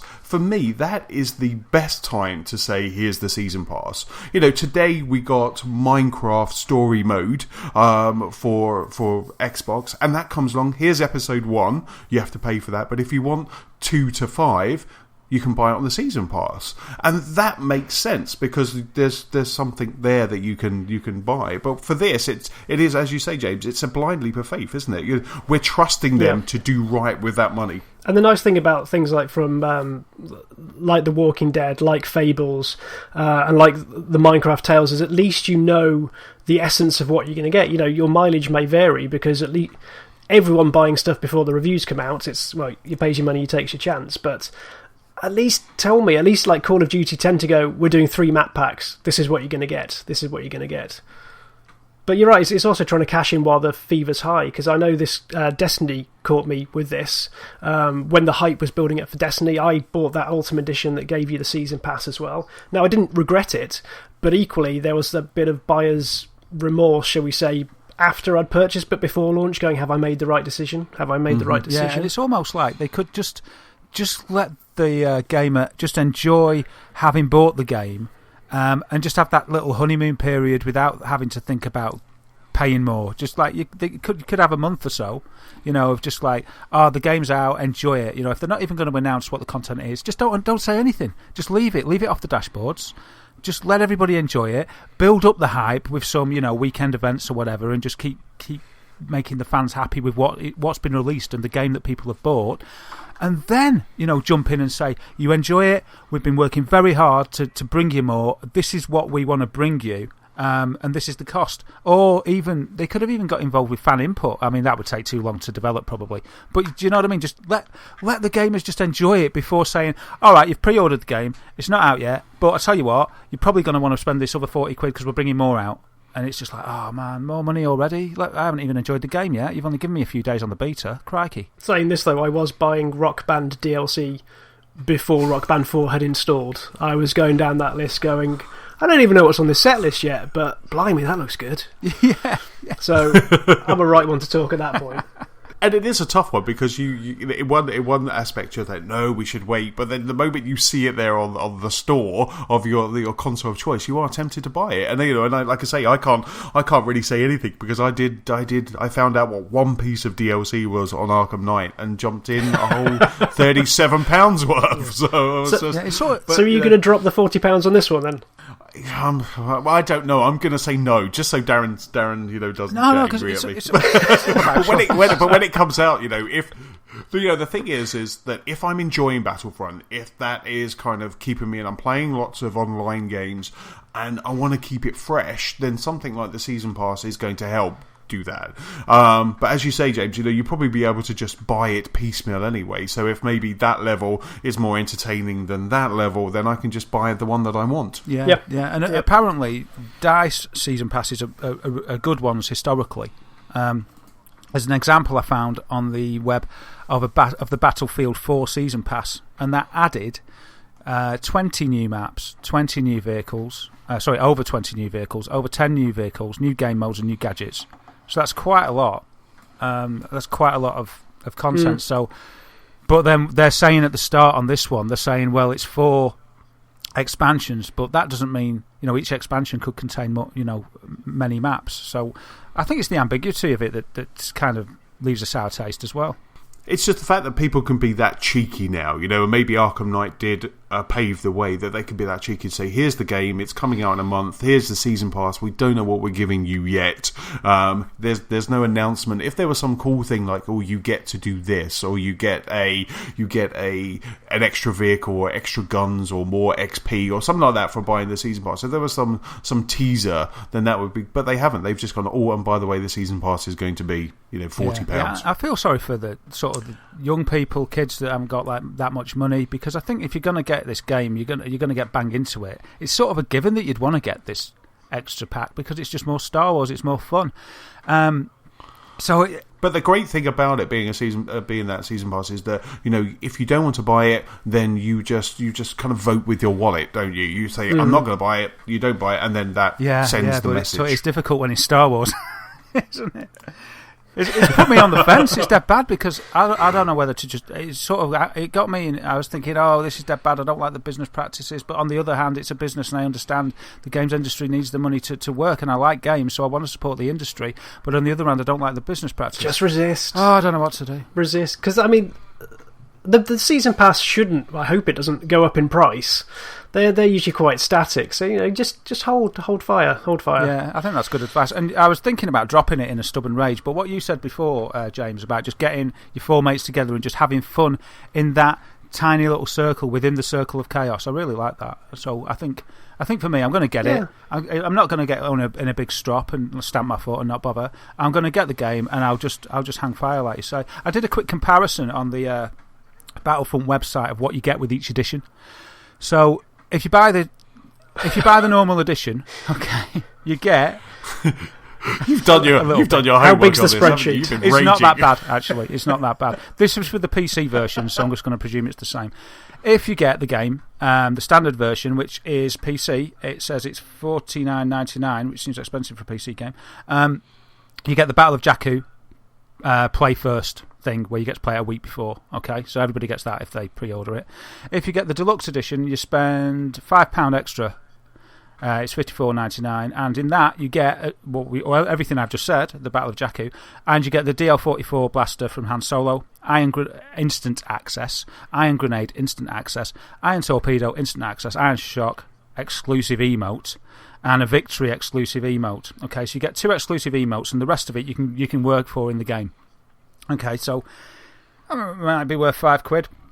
Then if you get the Ultimate Edition, it's $94.98. So that's the £40 on top, and that gives you the Season Pass on top. So I don't know. I'm probably just going to get the Standard Edition, I think. Yeah, I think you're right. I think Standard Edition, way to go. See if you're liking it, see if you're enjoying it, and then see what that first piece of Season Pass is. And it turns out as well that if you are really keen and you're playing on Xbox, you can get hold of the game from November the 12th, a full week ahead of the release date, via EA Access. So I believe there's a few things you'd have to do. I think you'd have to be getting a digital copy of the game and be a subscriber to EA Access, which is £3.99 a month or £19.99 for the year. And if you did those things, then you could play a week ahead of everybody else. Absolutely, and it's also worth noting that if you're an EA Access member, you also get 10% off digital purchases as well. It down a little bit. I wonder if the 10% works if you get, say, the full edition with the Season Pass, because you get a little bit more money off them, won't you? Get like £9 off instead of 5 or whatever it is. Yeah, I can see that EA Access that month in November, they will have so many members that won't renew come December. It's just going to be this ginormous spike, and then people are just like, "No, I'm done, thank you. I've got the game." And it's just. But it's a good incentive, it's a really good, because PlayStation have been toting this as almost a first party title. So to have EA Access, and that's only available on Xbox One, that's a really good plus. And I have seen it on Twitter quite a lot today. People saying that you can play it first. That's the key thing there, isn't it? You can play it first on Xbox One. Yeah, and I think EA Access, I've said it before, and I'll just say it again. And I haven't got it myself just because it's too many sports games that I'm not really into. But if you're into your sports games, it's a great deal. It's a great deal for $19.99 for a year. What a great subscription price that is. And Battlefield Hardline went into their vault, so that's free to play for EA Access members today. Ah, wow, that's interesting. Yeah, and Dragon Age is there as well, which is another great, that's hours and hours and hours of fun for £20 a year. Absolutely. The next piece of news kind of is related to that, really. That's kind of with me, is that PlayStation Now launched in the UK. I got an email this morning to tell me all about PlayStation Now. So this is launching in the UK, and it's priced at $12.99 a month.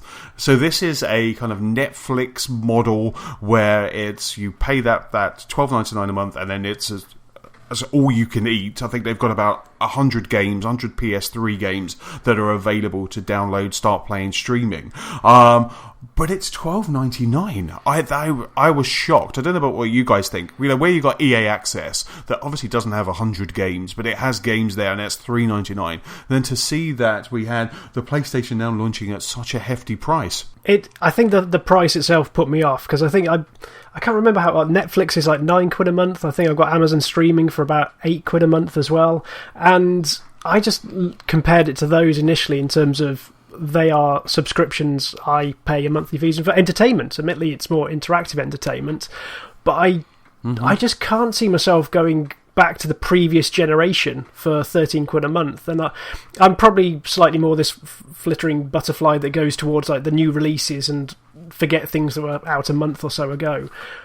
But yeah, you've got the likes of, fair enough, like Last of Us and Uncharted and what have you, but I'd probably just spend the extra money and get the remakes on PS4, to be honest. Yeah, indeed, yeah, and that's it. Where Sony are kind of doing a lot of that. Like I say, we've had Last of Us. I'm now playing Uncharted. We've got a new Ratchet and Clank game that's coming out soon. Yeah, there are kind of all of those games that are coming. God of War as well, but.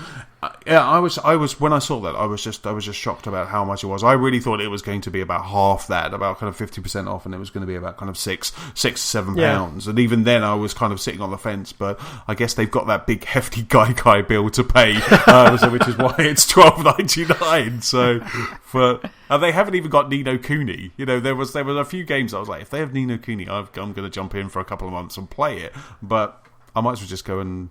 I can't. Then that's the thing, because they don't have backwards compatibility like kind of Xbox One. I can't even get my Ni no Kuni disc out of storage and play that. I'd have to buy a PlayStation 3.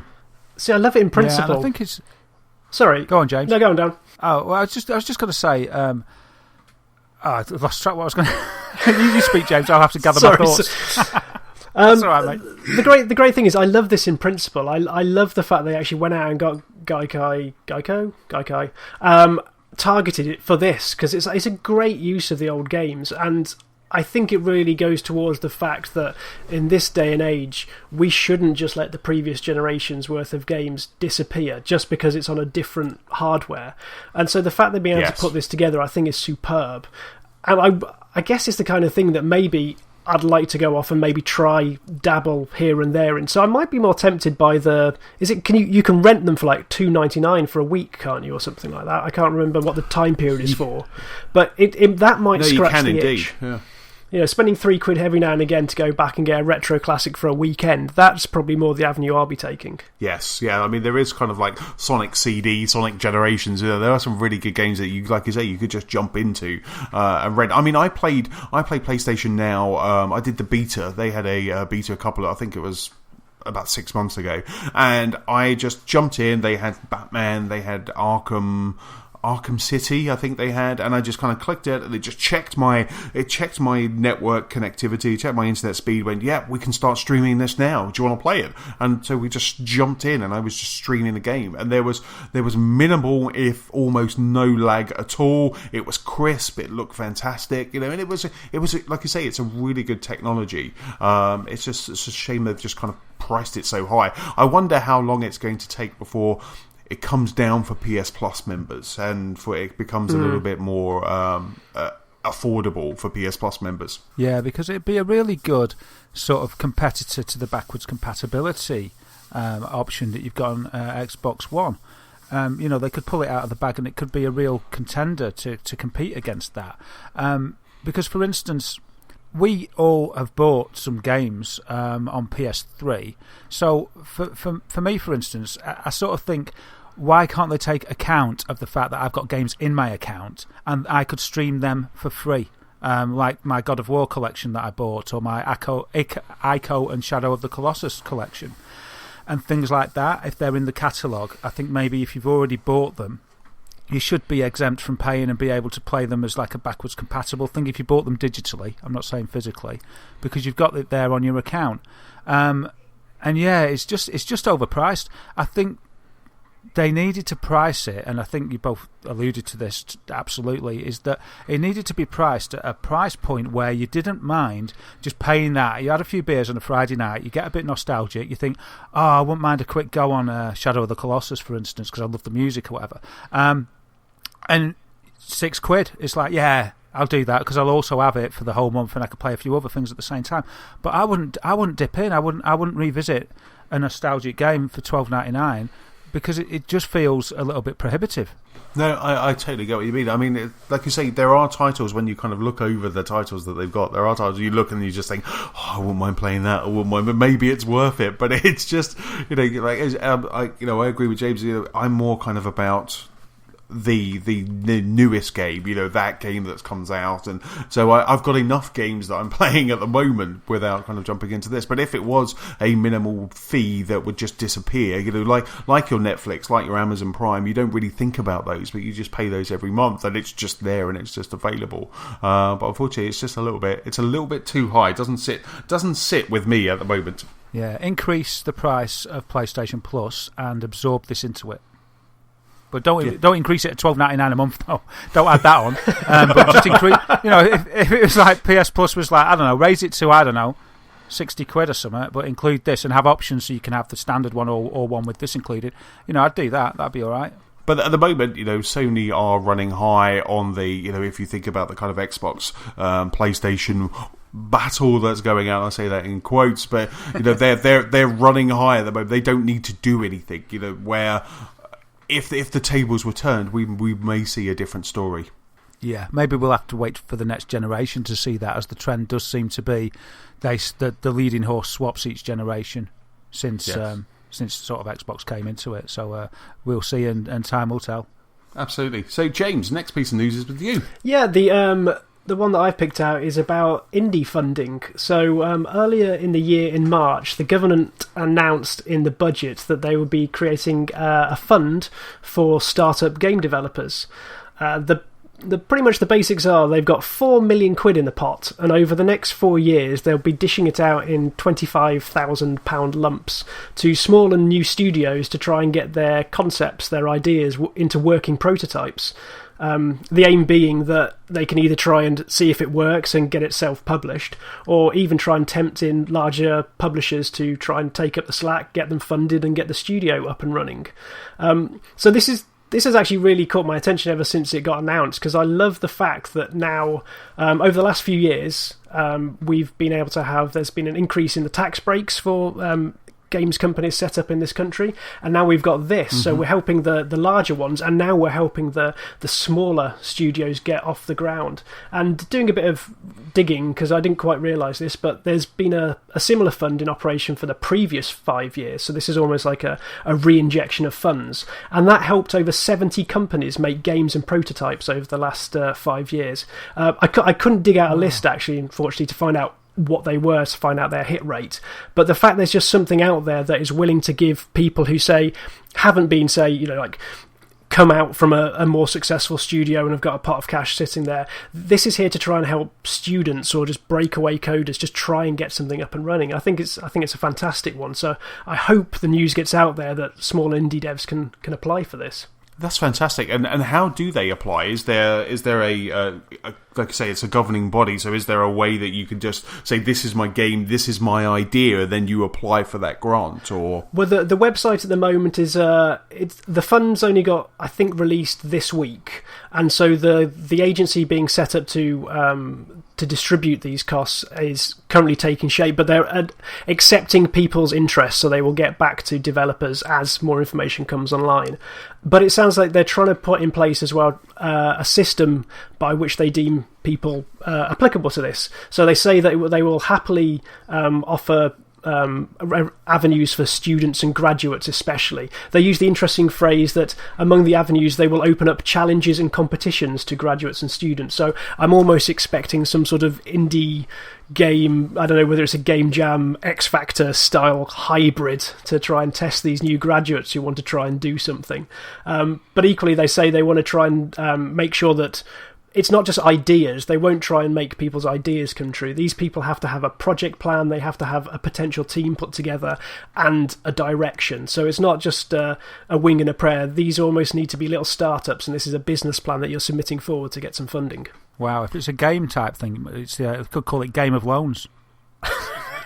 That was awful, wasn't it? That was just terrible. Well, I was just thinking, you could have something like The Apprentice. We could get BBC Three to film it, and then that would be such a fantastic. That would be really interesting program that you kind of see all of these different ideas coming into play, and listening to their strategies. Because I just think this is fantastic, and it's a great way to get the UK gaming industry. It's getting better. There was, I think, probably about kind of 5 or 6 years ago, it did seem that it was quite low. It did seem that all of the good stuff was coming from elsewhere, and where we've got such rich talent in this country. And something like this is just fantastic. It's such a great backing to help those people that do have those ideas that maybe have failed at Kickstarter or don't want to go to Kickstarter. And they try and get their ideas out in different avenues. That's it, and I hope that when this comes, at the end of the 5 years or even before then, I hope they actually trumpet the success that's come from this. Because as I said, I couldn't really find,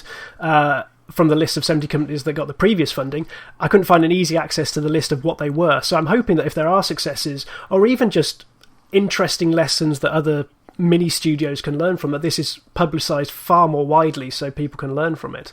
Because as you said, like BBC Three might be a stretch, but it would be cool if you could just see people going through the process. Because I think so few people, myself included, because I've never worked in indie, I would love to see what it takes to set these things up, to get them off the ground. Because you think it must just not be the actual grind of getting a business up and running. You've got to have that creativity there to make sure your idea is solid enough to go forward. Yes, absolutely.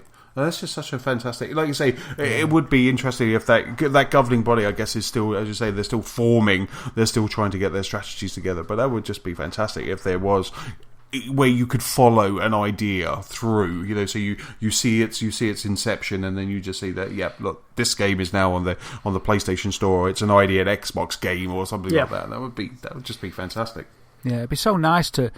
we've still got some big developers, but it's sort of like the British developers sort of ruled once, it was years and years ago, back in the day, like the Commodore 64 sort of era, and the Amiga era. You had a lot of publishers and developers here, but it all sort of fell away, didn't it? It all sort of fell away. So we've obviously got the odd one now. We've got obviously Rare, Codemasters, if Codecoders are still there, Media Molecule, and obviously Rockstar.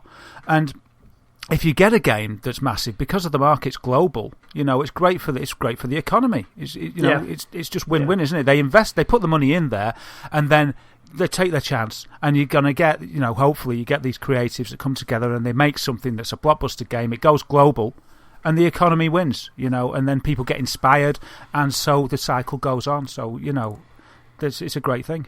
Absolutely. I mean, if you look at the guys that are creating No Man's Sky, that is it a 4 or 5 man team? It's 10, I think, at the moment. They've expanded. They've doubled their numbers, but monstrous size. Exactly. Those guys are going to be an inspiration to a lot of people that are currently kind of thinking about game design. I know my nephews, because they are such huge gamers. They obviously they're watching streamers and they kind of say, "Well, I could do that. I could stream. I want to be an internet personality." But it's quite interesting how that's kind of how they started. But then they've started to kind of change now, where I want to make games. Rather than being that personality, that quick buck, they are kind of going, actually, what does it take to make games? What do I need to do? And now I've had these conversations with my nephews about kind of what you need to do in order to get to be able to develop and be able to what you need to do while they're at school, because they're 11 and 16. What they need to take in order to give them a good start and a good stead in that. And I just think if they're being inspired by the games they're playing, there's thousands of others, and if something like this is there, that it's not just kind of you leave school or you leave university and there's nothing there for you, but if in this case there is a way forward, and you group together with a decent bunch of guys, form your own company, have a great idea of a game, then there is an avenue where you can take it even that step further. Yeah, absolutely. So on to the next piece of news, and that's with myself, and that is, it's just a bit of fun, this one, really. Did you know you can create your own Uncharted meme? Well, you can. As part what have you been up to with GIFs? Watch the Lost Spark Twitter feed. Yeah, as part of the PR for Uncharted 4, or just Uncharted generally, because the collection's out. On the official Uncharted the game website, I'll put the link in the notes, but they've got a little area where you can create your own GIF or your own meme using characters from the game. I think it's mainly Nathan Drake in different situations. Pick your background and then put your little slogan on whatever you want. It's quite funny.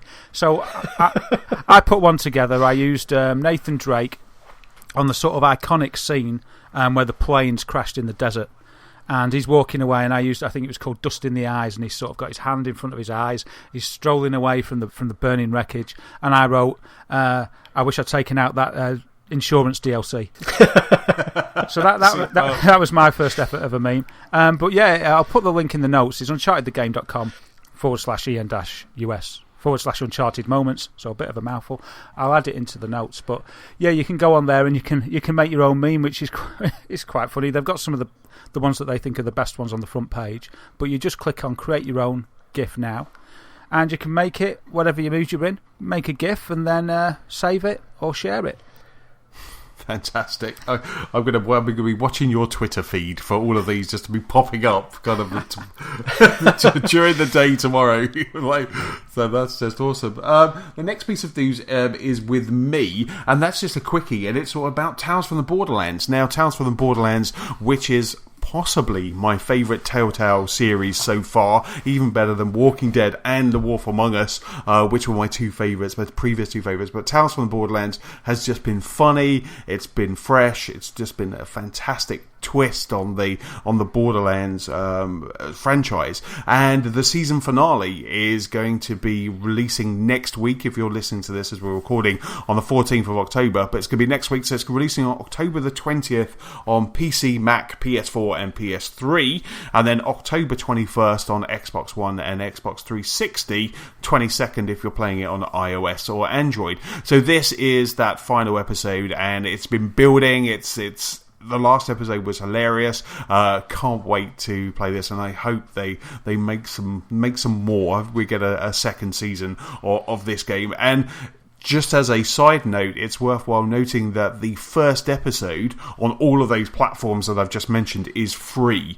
So if you haven't tried it, if you're wondering kind of how good it is, it's the first episode is now free. But warning, if you download that free episode, you will want the other 5 because it is just fantastic. That is a cunning move. It's a cunning it really move. is. They obviously see the publicity out for this final one and going, right, let's snare the rest of them.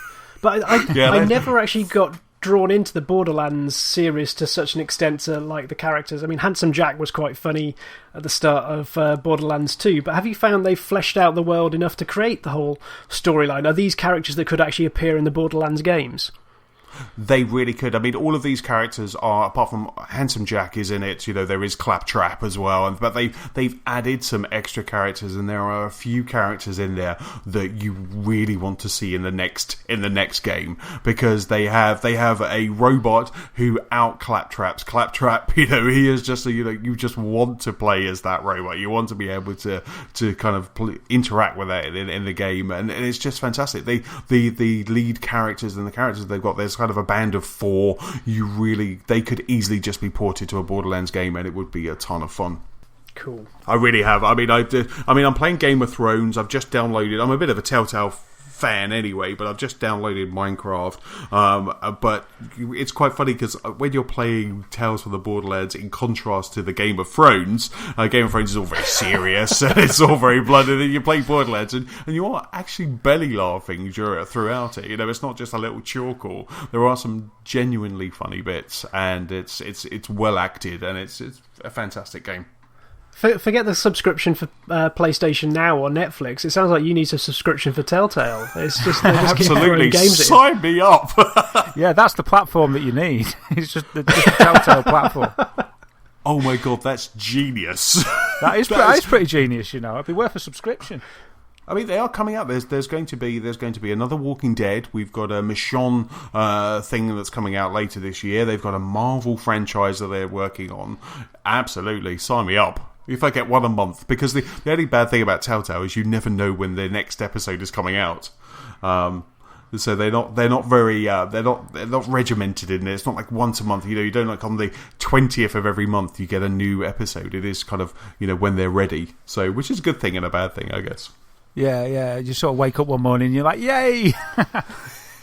Well, it's like yesterday. I was it appeared on the PlayStation Store, Minecraft Story Mode. So I instantly ran to my Xbox app and I was hunting for it all day, and it just never came out. I think it was supposed to come out on the same day as PS3 and 4, but it didn't. It came out today instead. But I was downloaded it and just kind of it's sitting there waiting. But I was going to dabble before we started recording. But with Telltale games, I really enjoy just kind of sitting down and playing that episode from start to finish. I really just like doing it in one sitting, because it does feel like you're watching an episode of a TV show. Yeah, I really like it too. I mean, I haven't played anywhere near as many as yourself. I've played Walking Dead episode 1, and I own the rest, but I just haven't got around to playing them. And the latest one is Minecraft, so I've not played many.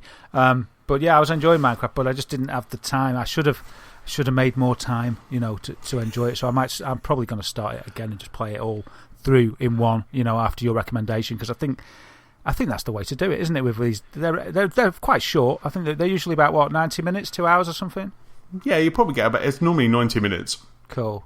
So I'm going to take your advice, and that's the way I'm going to play Minecraft for my sort of re-emergence into the Telltale story genre. And don't forget, while I'm pimping Telltale games, that on Xbox One Games for Gold, you can still get the first season of Walking Dead. Wow, that's really good. That's it's good. Like James was saying, that'll snare people in.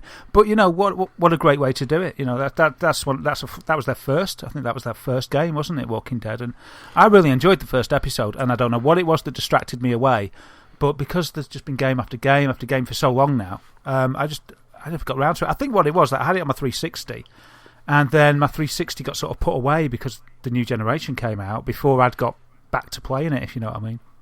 Well, it's interesting to say, because Walking Dead wasn't their first one. It was more the kind of first one that became critically acclaimed and almost kind of game of the year, I think, when it came out. But their first one was for kind of into this genre was Back to the Future, and that's actually getting a re-release because there's a whole hype around Back to the Future at the moment. That's actually getting a re-release, but I've been told it's not very good. I had it on iOS, but I didn't finish it, so maybe it's not. I can't remember though. I don't know if you remember. I heard there was a Jurassic Park as well. Yes. Oh wow. Yes. Yeah, I don't think that one was... Supposedly that one didn't go too well either. But, no, and I think that's it. I think that's why Walking Dead took everyone by surprise, because those two kind of efforts, those two tries, didn't really go down very well. They were just practicing with those, you see. But they were practicing with the two amazing franchises. Yes. You know, they should go back and right the wrongs. Yeah, they could just do those again, couldn't they? And make them awesome. Yeah, just pretend the first one didn't happen and just sweep them under and just reboot them. It should be.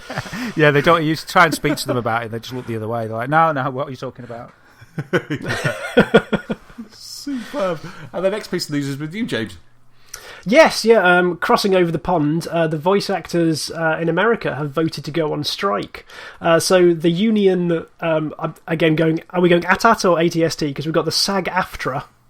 SAG-AFTRA, a union of voice actors. Over 96% of them have voted to go on strike after their basic pay deal expired at the end of last year, and they spent 9-10 months trying to negotiate, and it still hasn't been renewed.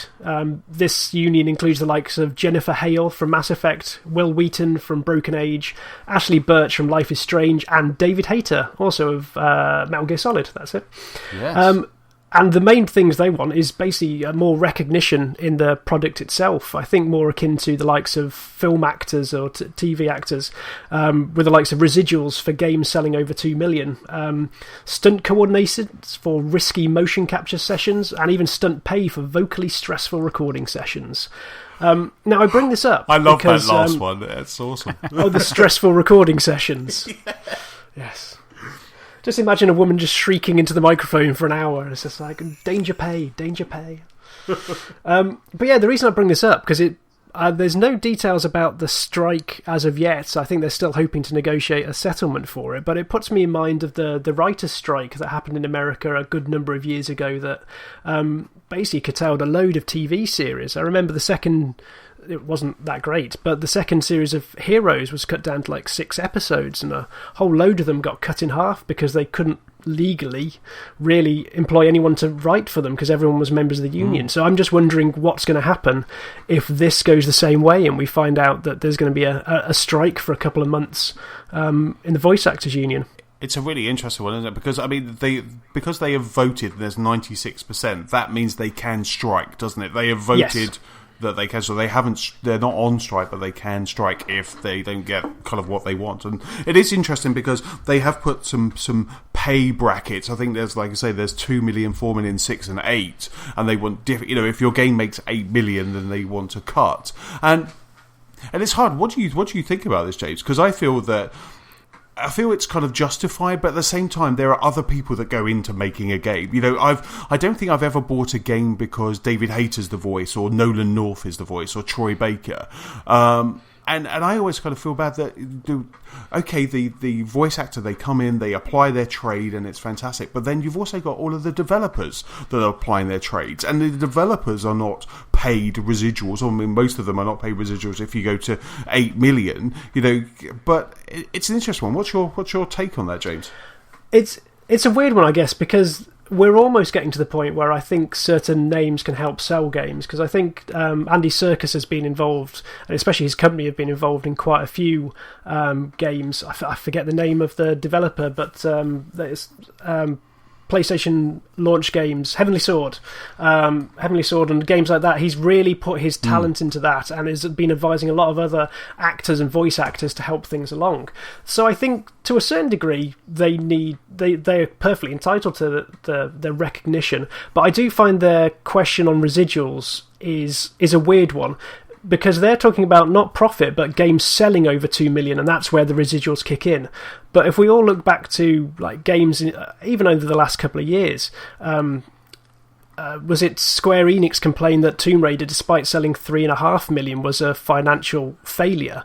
So I'm not quite sure if that's almost the right target to go for. Maybe a percentage of the profits, maybe just like a incremental pay scheme if it does break even. But to just simply go in at a sales figure, I think maybe it's the reporting, but I think it needs to be redirected elsewhere.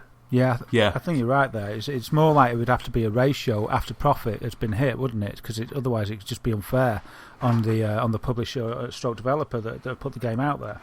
Yeah, and I mean, who was it in Star Wars? One of them asked for 1% of the profits, or a tiny percentage of the profits, and he's now a multi-millionaire. Right. So they gave him a you choice. Can see anyone who's working on, anyone working on GTA should take that and snap the hand off. Absolutely. Yes. Yeah. Indeed. I mean, it's interesting because it is the trade that they're applying. It is just kind of their vocal talents, and I know that's kind of what they do. I would, if they do strike, then I'm happy to be a scab, and I'll cross those picket lines, and I'm available for any work. But and it would be fantastic. I guess and it would. But it's also those actors as well, where a lot of the characters now are looking. We had Kevin Spacey, I think in the last in Call of Duty, and also Troy Baker's likeness was in Call of Duty as well. And I guess they do get paid for that. They probably, and the likes of Troy Baker and Nolan North, they probably are kind of taking in quite a hefty sum. But it is just interesting. It's almost like, okay, we're now kind of getting popular. We're now kind of like you say, people are saying, no, that's definitely an Andy Serkis game, that's a Troy Baker game, but so now they're saying, we want more, and I can't help but I feel for them, and I'm pro, but I kind of at the same time think that maybe it's a little bit of kind of greed and jumping on the bandwagon as well. I just remember the outcry when David Hayter got dropped for this current Metal Gear. I don't think I guess he'd been in that role so long, or the fans felt really passionate about it, but I think it's the first time you've seen a proper outcry about a change in characters. I mean, fair enough, in TV series you get head transplants all the time, but I guess because as graphics have changed and the resolution of Snake has become more and more, you haven't had that single face to identify with. You've just had that one voice, so it can be quite a potent thing as you go. Yeah, it totally is. It's strange because they're asking for benefits that are usually associated with movie actors, and the industry surpassed sort of the movie industry. The games industry surpassed the movie industry long ago, and so it's massive. It's a massive entity, and there's a lot of money there, but for me, it's kind of like you were saying before about the devs. They work, I'm sure, equally as hard at crunch time. They're sleeping at work to try and hit that deadline. And why would it be that the voice actors should get a bigger slice of the pie or more rights than the devs? There's been articles about the way that developers have been treated. I think it was a US article, but saying about crunch time and the amount of hours they're doing, and the average wage isn't great, and all the rest of it. So that they have it hard, and that affects it has a rippling effect on the family life and things like that. So it's sort of like, is that fair? And do the voice actors increase sales by their association? I mean, I think you've got there's a point there that they may have a bit of an influence. For me, it's a bit of a bonus. It's like, oh right, yeah, it's got the voice I recognise. I'm happy with that. And I think it was been shown there was an outcry with MGS, but I don't think it stopped the sales. For me, it's always underpinning it. No. It's always about the game first. If you get the same Commander Shepard voice in Mass Effect, it's a bonus, and if they change it, I would be a bit perturbed, but it wouldn't stop me from buying it. So, because they're not selling the game in the same way that a lead would sell a movie, are they entitled to? And for me, I think all the stuff about the fairness and things is fine. It's just about the sort of bonuses that they get every 2 million sales up to 8 million. It's just it just seems a little bit too much to ask. But there's also a few things on the industry side as well that they can do. Like they can fine them for being late and inattentive and things, can't they? So it does work two ways. But whatever, they haven't got to an agreement yet. I think they're going to have to. Yeah. Because, like you say, if they dip out, what are they going to do with games? Go back to subtitles? Yeah, because I was quite interested to see how, like, even Life is Strange, which I guess, well, it's not an indie game, but you see the list of voice actors involved with this, and you see even the likes of people from Gone Home have been there, and so it's not just the AAAs, it's all the way down to indie developers as well. So it affects across the board. But I mean, this is just simply a vote for the potential of strike. You just think they're going to get back around the table. Something's going to come out of it, let's face it. But until then, I don't know. I'll look forward to seeing all the comedy dev voice acting in games around Easter next year. Yeah, that's it though, isn't it? It's just going to be a complete. It will be all of the devs just doing all of the voices, and it will just be, which is not uncommon, I believe you did some voices as well, haven't you, James? You've done some voice acting in your time. Possibly. Oh, that's superb. Awesome. Right, Darren, next piece of news of news. Oh, yeah. So the next piece of news is about Black Ops 3, Call of Duty Black Ops 3, of course. And they're going to, when it comes out on November the 6th, they're going to have a campaign, which is good. I like campaign. But they're going to have all the campaign missions unlocked from the start. So you can play any mission you want in any order. So you can just go straight to the end. You can play the final level straight away as soon as you get it home. And that's progress. That's progress, guys. I don't think it is. I don't like it. I don't know. And I'm getting confused these days. Am I just an old fuddy-duddy stick-in-the-mud gamer? Yes, thanks for that. Right then, well, that's fine then. I'm obviously not with the times because I think you've got to earn the right to get to the last level by playing the rest of it. Oh, absolutely. It should be there. It shouldn't be there straight away, and it should definitely... And I think also the harder levels as well, I think you need to unlock those. I think you need to be able to... train yourself up to them, don't you? Yeah, exactly. Earn the right to play them. Yeah. Well, that's the way it's going to be. And I don't know. The director of campaign and zombies mode for Black Ops 3 is called Jason Blundell. He had a chat with Eurogamer about it. And said Treyarch made the decision to give players more choice. And his quote is, where's the quote that I liked? It gives them flexibility to consume the content how they want. That isn't the quote that I like. This is the quote that I like. The unlocking level system is an archaic mentality we've had since we did bedroom development back in the day. You do this and then go to the next one. But that's the story, isn't it? Exactly. It's like getting to... I mean, it was quite interesting because when Daredevil came on Netflix, and that was in the summer, fantastic TV show, a lot of people were going to the last episode and then jumping onto Twitter and spoiling it. So you can just imagine there will be a whole ton of people doing this. I mean, I do buy every year. I buy Call of Duty. It's my just guilty pleasure, if you want to use that term, and I just play it. I play the campaign, I take it back to game, and I kind of just trade it in for something else. That's kind of what I do every year because I'm not interested in the multiplayer. I do like the zombies, but never really kind of get a group of guys together for that. So I just play the campaign. But to have that spoil would be it is just like someone getting to the end of the movie and telling you exactly what's going to happen. And so like I presume you wouldn't just go and watch the last quarter of an hour of a film just to see the end, but would you do that in a game? Is there any? I mean, I wouldn't do it in a story-led game, but maybe there's other kind of genres that you wouldn't be so bad in it. But a game such as this, would you be tempted at all just to go to the last level straight away? No, because it won't make sense. The whole point of, and I say this lightly, but the whole point of playing a Call of Duty game is that story's kind of taking you through. Story arc builds up, doesn't it? Yeah, well, exactly. You won't know who the characters are, what's happening.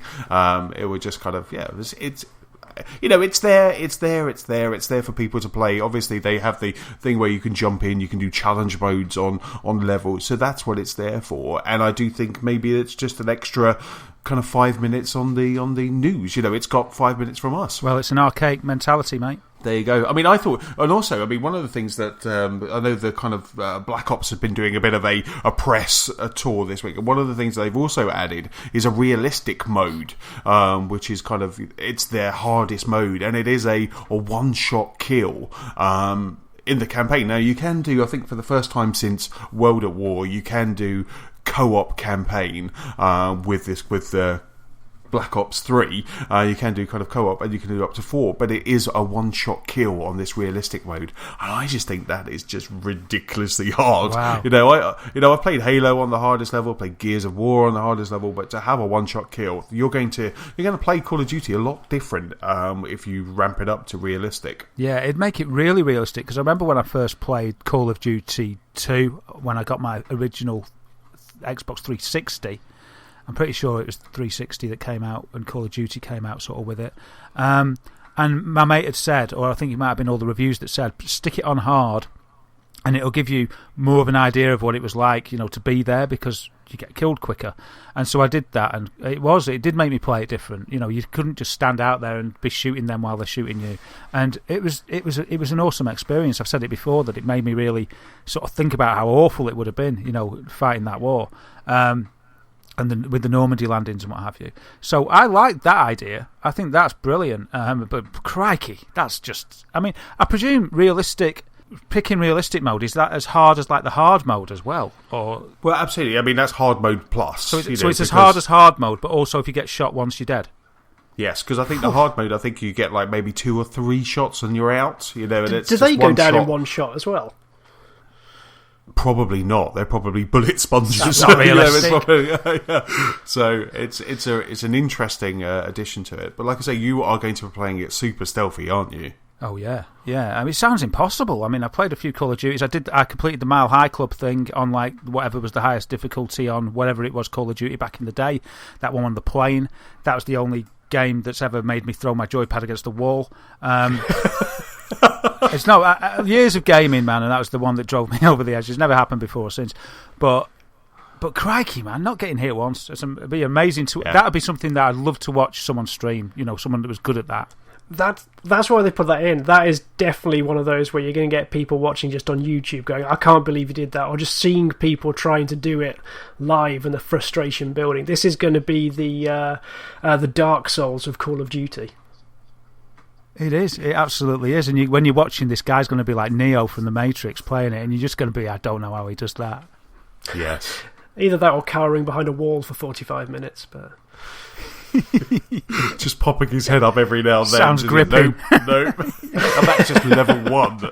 That's the player, not even the game guy, not even the avatar. That's just the player trying to summon the courage to get out there and try again. So maybe that's why they've unlocked everything. So because you'll get fed up with that level, you'll go to the next level and try that on realistic, and then just keep going. If he'd first of all said that the game is stuck on realistic, and then he'd added that, I would understand and sympathise. Yeah, wow, that is just. I mean, it's going to be interesting. I normally, like I say, because I do just like going through them. It's a Jerry Bruckheimer of games, isn't it? I just kind of put them on normal, play through it, and just kind of have fun. But I might have a look. I might see how quick I die on the realistic mode. I'm sure it's going to be a matter of seconds. So the next piece of news with me, and speaking of old school arcade gaming, there is an old fashioned cheat code in the NXOE. So the new Xbox experience, Darren, that you love to bits. Oh, yeah. There is a cheat code, and to make it work. Code, yes. It's called unsubscribing. No, it's there's a cheat code that allows you to summon Cortana. So Cortana is the Siri-esque companion that's coming to our Xbox dashboards, and it's in the current build of the NXOE. So by double tapping the Xbox button, which brings up a menu, you then press up on the D-pad. I just love this, that someone found this. You then press up on the D-pad, followed by pressing A twice. And if you do all of that, you get a hidden menu. And then the hidden menu comes up, and it's very similar to the interface that people with Windows Phone or Windows 10 will know and use for Cortana. So then you can then into the microphone or interconnect, you can then say, hey Cortana, and then you can do all of those voice activated stuff. And I just thought this was really interesting. I'd have loved if they put the Konami code. I thought it was going to be, when I first saw the news article, I thought it was going to be a lot harder. It was like up, up, down, down, left, left, and you had to kind of run around, jump a bit and connect, and then it would appear. But it's quite easy, and it's just like, I did try it before the pod. I tried it, but I couldn't get it to work, so I'm going to try again. And if I do, I will... Maybe I'll tweet the screen, because I really want to. And by all accounts, Cortana is quite a good interface. I must admit, I'm using Siri more since I got my Apple Watch. I'm using Siri a lot more and starting to kind of trust it and use it. So, do you guys? Because both of you guys are rocking Windows 10, aren't you? Do you use Cortana on Windows 10? I would say, trying to toe the company line, but I can't. I've actually not used Cortana on Windows 10 at all. I've used it on my phone a few times, and it's quite nice just to speak, and she picks up. Although I always resent her, because let's face it, that's not Cortana. That is a completely different voice, and the fact they're trying to pass that off as Cortana upsets me greatly every time she talks back to me. What? She doesn't have the voice?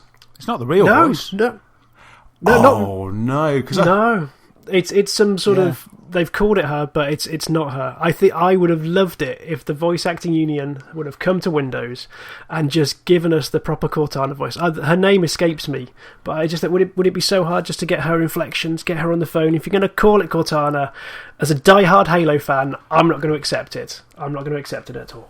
No. And if it was the Cortana, then Darren would just start talking to it and ask about, kind of what she feels about Master Chief.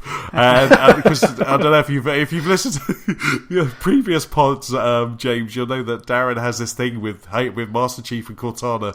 He just wants them to get together. It's quite sweet, really. Well, for me, Halo is all about that relationship between Master Chief and Cortana, and that's it. And James, man, I've been nodding my head vigorously during that speech, because as soon as it came on and it was some weird, just basic speech synthesis thing that they've done, I was gutted. I was proper expecting it to be Cortana, proper Cortana, the Katana we love, and it's not, and it's disappointing. See, I know exactly what you guys say, because when I first tried Siri, they did all the kind of Apple keynotes and the adverts, and there was this voice, and then when we got our phones in the UK and I tried it, it was some male voice that was very English voice, probably a bit like me, going, yes, what would you like? What would you like for tea? And I was like, hold up, that's not Siri, and I instantly, luckily, you could change it to a female American voice, and there was Siri. It's like, finally, I've got it there. But I'm gutted now that Cortana is not the Cortana voice. No, it's we put you off upgrading. I'm just like, done now. I'm not going to even try with that code. I want with HoloLens, I want Cortana to just appear in my living room. That would be really cool. When you do Hey Cortana, she just appears, a little kind of blue figure on your coffee table. Yeah, have you guys seen Her? The film with Joaquin Phoenix. See, that maybe that's why they didn't use the real Cortana, because there'd be too much of a Her situation going on. Gamers everywhere falling in love. Yeah, it's like, oh, is it really you, Cortana? Yes, it is. It's like, oh man, can you develop this relationship? They put it through a test, and all the people on it, they were too busy falling in love with the OS, so they had to change it to the rubbish voice we've got today. Okay, awkwardly moving on. James, with you. Yes, so the news story I've picked up is that BBC Three are going to broadcast the League of Legends World Championships, starting this Thursday, the 15th of October, and going through to the Sunday. They will be, I think it's live, I'm not sure if it's streaming and live, but they're planning on using the BBC outside broadcast crew and the BBC Sports crew, and showing the quarter-final onwards of this championship that's actually being held at Wembley Arena, so it's quite local. Wow. But I love the idea of these sports actually now cracking not just the consensus that last year we saw them on BBC News and on the websites and what have you, but now there is actually some conviction behind the broadcasters to go out on a limb and actually put it on TV. So I think this is it'll be interesting to see what the viewing figures are. Yeah, because it's weird, because it's great that it's going mainstream with this. I think you could say it's mainstream on BBC Three, so that they've seen that there's that thirst and that there's that desire and demand. But the target audience is their natural home to watch it would be on YouTube or Twitch or whatever, wouldn't it? So it's difficult, because it's like all power to them for doing it, and you'd want them to get the viewers. But what will the viewers decide? Or maybe it'll reach a new audience through this channel. That's what I'm hoping. I'm hoping that it's because, as you say, YouTube is the main home, but you just think that if it's over the course of 4 days, the amount of people that might just accidentally flick onto it and just go, what? Ooh, what is this? What is this League of Legends? Maybe they'll think it's a crazy film and switch onto it. But it might bring exposure of not just League of Legends, but esports, and the fact there is that competitive community out there to a wider demographic that maybe poo-poos the thought of video games being a thing in that respect. Or maybe just go, that looks really interesting. I think I'll have a gander at that. I think I want to see where it goes. I want to see what Gary Lineker and John Motson just confused, and there's just like, I don't know what's going on. I think that's fantastic. I mean, BBC Three really have, over the last month, they really have been embracing video games. We had Game Changers, we had the other documentaries that they did, kind of girls coding, and now we've got this. It's really a positive step. I'd love to see more of it. With Halo 5 being kind of geared as an e-sport, the online is definitely pushed towards that. I hope it continues. I'm definitely going to... I mean, I've never really been a League of Legends fan, but I think I'm going to jump in over the weekend and just kind of check it out. Have you ever watched any of the Dota tournaments at all? No, I've watched Halo. I think a couple of months ago I watched the Halo tournaments, and it was interesting. I was on Twitch for some reason, and then I saw it, and I clicked. I think I might have just been on the Xbox dashboard, and it was there, and I clicked, and I got enthralled by it. I just sat there, and it was very cool. They play a completely different game, don't they? Yeah, they're light years ahead of anything I think I could achieve.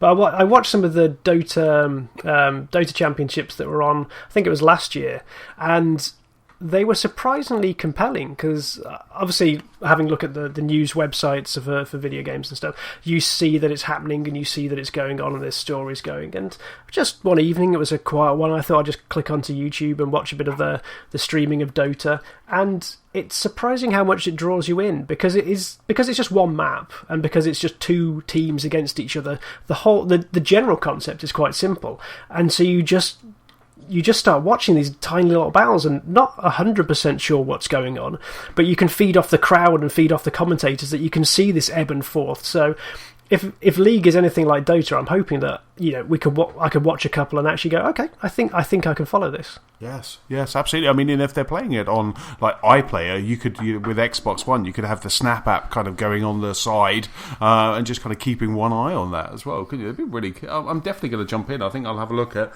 BBC. Is it playing all the time, or are they just kind of having hours every now and then? I haven't looked at the schedule yet. I just managed to catch that was going on, so I need to investigate the timings. But I'll try and find them and put them to the show notes. Yeah, that's really cool. Thanks, James. Awesome.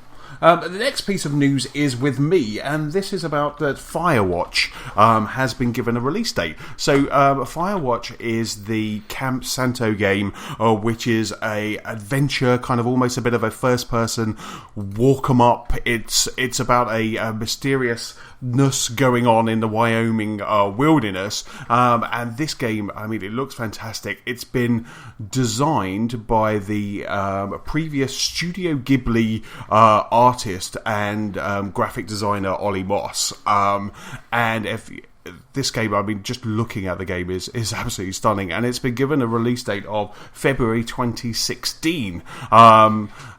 So, I'm incredibly excited. I think they showed some of the footage at E3 this year, and I think it's always kind of one of those games, a bit like kind of Transformers Devastation, where you see just a screenshot and you're instantly, if you know who kind of Ollie Moss is, you're instantly kind of drawn into his work, and B, the game mechanic just looks fantastic. So this has been given a release date of, unfortunately we've got to wait until February next year, but that's probably a good thing because we've got a lot of games kind of that this year to get through, so it's quite nice that that's been kind of giving it a release date.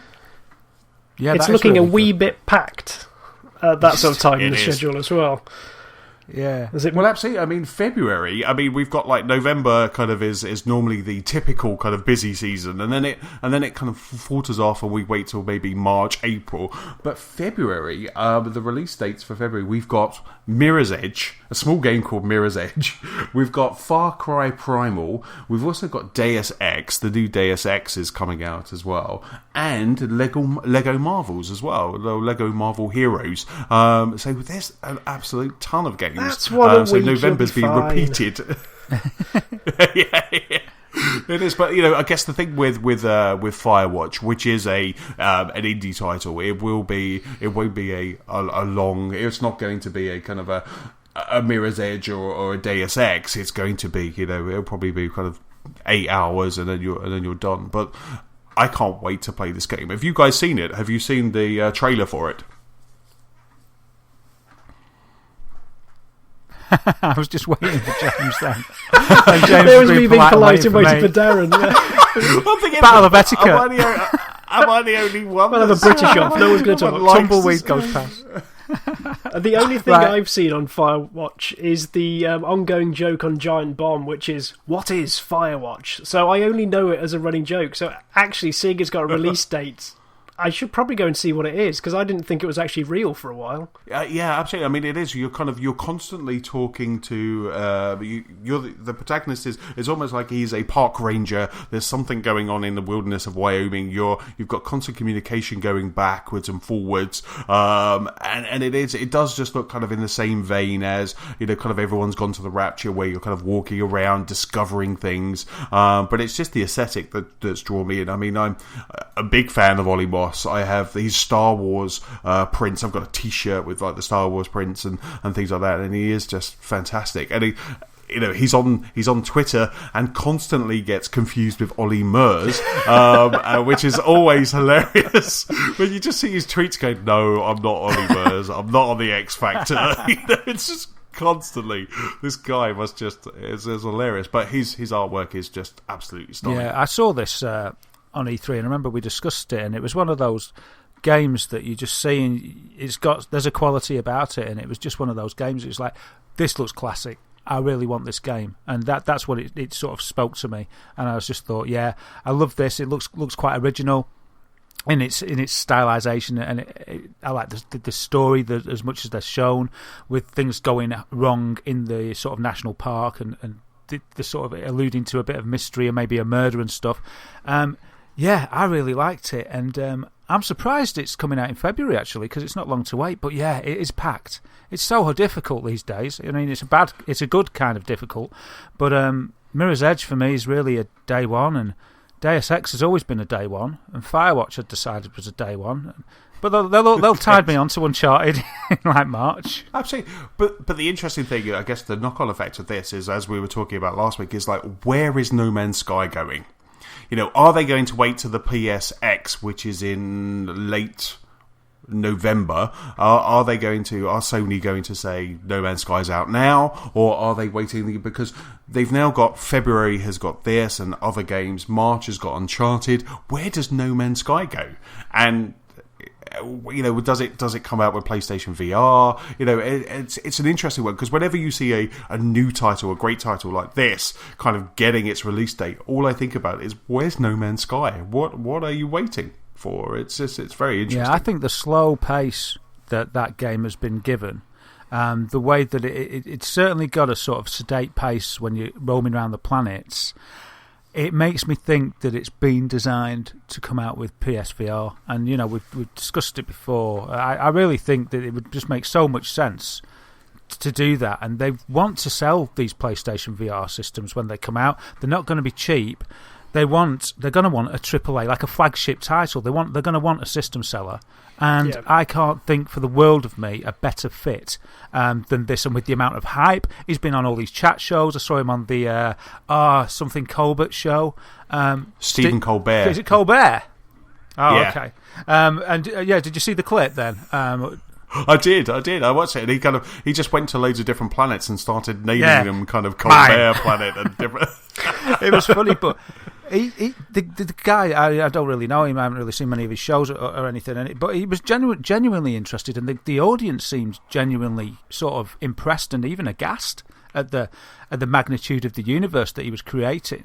And he's been on Jimmy Fallon, hasn't he? I think, and he's doing a lot of press. It's like, there's something there, and it would seem to me, with how close the release of PSVR and the other VR systems, they're all coming out in first quarter 2016, it just seems that it wouldn't make sense for it not to come out with that. You know what I mean? I don't know what you think, but to me it just seems that, and just the way when you see the game in action, for me it just seems to fit. I could imagine being there in VR. It'd be great on a pad. But I mean, we said this so many podcasts back, Anthony. In sort of at the dawn of the Sparks. I'm sure as soon as we saw it, we said, it'd be a good fit. That smoothness, that slowness, that exploration vibe.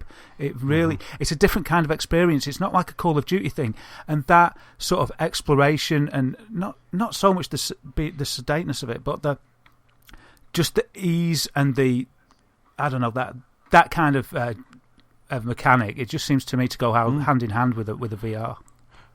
It definitely, even when you pull out a gun in No Man's Sky, which does seem to be not a primary thing to do, it does seem to be a secondary thing to do. Even that is slow, and not slow as in a problem, but it's not as kind of quick and fast paced as something like an Uncharted or a Halo or anything like that. It's just very, like I say, it's geared for VR. And I think something like Firewatch, I think something like Everybody's Gone to the Rapture, I'd love to have played Everybody's Gone to the Rapture with PlayStation VR. Those kind of this genre that's emerging, which is this like walk 'em up. It just is perfect for VR. It's absolutely perfect for it. I think combine that with the flying aspect as well. Because my first experience with Oculus Rift was with Eve Valkyrie, and it really helps sell VR because you're sat down in real life and in the game, and it just helps embed the fact that if you move your head, nothing else moves. You're sat down, you feel safe, and then when you get a starship just whip by you, it's worked because your head follows it. And I can see that if you can get that as almost an introductory part to going, this is VR, and somehow, I don't know, you crash land or something, and that's how you have to rebuild your flight module or something like that. But that's a great introduction because you don't have to worry about giving them any controls to walk around with. You just have to sit and look, and that's the absorption into the environment. And then, you're right, the slower pace of walking around on the planet, that would be superb for just getting used to. Your camera is your head. Forget the right stick, your camera is your head, and you need that slower pace to try and introduce you to this weird mechanic. Yeah, absolutely. And I had to go on I've had a couple of Oculus Rift experiences, and one of them was Elite Dangerous, and the guy had a HOTAS set up. So that's a hands-on throttle and stick, that stands for. So you had the throttle on the left and the stick on the right, and that's mirrored in the cockpit of the game. So once he put the visor down on me, he put my hands on the controls because I didn't know where they were. And then I looked down, and my avatar in the game had their arms on the controls that mirrored what I had my hands on. And the feeling of immersion was pretty awesome. And then you just looked around the cockpit, and I spent most of my time, I didn't even press forward on the throttle for ages because I was just looking at the asteroids that were around me and being amazed by the fact that instead of having to press like F4 or whatever it was on my Commodore 64 version of Elite in the old days, I could just look behind me and see the rear view, and it was stunning. And there was a big planet just off centre. It's very amazing. And it's that sort of sitting down environments like that where you're sitting down are definitely the best. So when you get in your spaceship, you're really going to think, wow, I'm in a spaceship because I'm sat down. It's a bit different when you're walking around, but definitely that slower pace is a match for it. And I think, like you were saying there, Anthony, about the walk-em-ups, if ever there was a good idea for remasters there or PSVR versions, hopefully if we've bought them already, they'll just get refined into it, because why not? If the guys that have already done them, I don't know if it would be that much work for games like that because of the perspective they're in. It might not be that much work to adapt those games, and they'll all of a sudden sales of them will spike. Yeah, absolutely. Yeah, because, if you imagine if you've got PlayStation VR and then suddenly things like Everyone's Gone to the Rapture just suddenly become compatible with PlayStation VR, you're going to want to buy those because they're the things that you want to show off, that you want to try. You'll be thirsty for games at that point because you've got this new cool tech that you want to just try out. So you'll just be consuming everything. It's quite interesting to say that hope that No Man's Sky would be a launch title. Do you think it would be a PlayStation VR exclusive? Or would they give a VR and a non-VR version available to everybody? No, they've sunk too much. Go on, Sorry, James, go on. No, it's your turn. I think they've sunk too much publicity into No Man's Sky to restrict it just to the VR headset. I think if they did that, there would be a massive backlash because they've been building this up for a couple of years now, or it seems like a couple of years. Yeah. And to suddenly whip that away from a huge percentage of the gamers who wanted it, I think it would just be a PR disaster. Yes, yeah. I mean, and there may be times where you've had a hard day at work and you want to just play some No Man's Sky, but you don't want your VR headset on. You just want to play it with your normal TV. You'll probably only play about 5 minutes and go, actually, do you know what? I'll put the VR headset back on, because you'll be happy once you're immersed in that.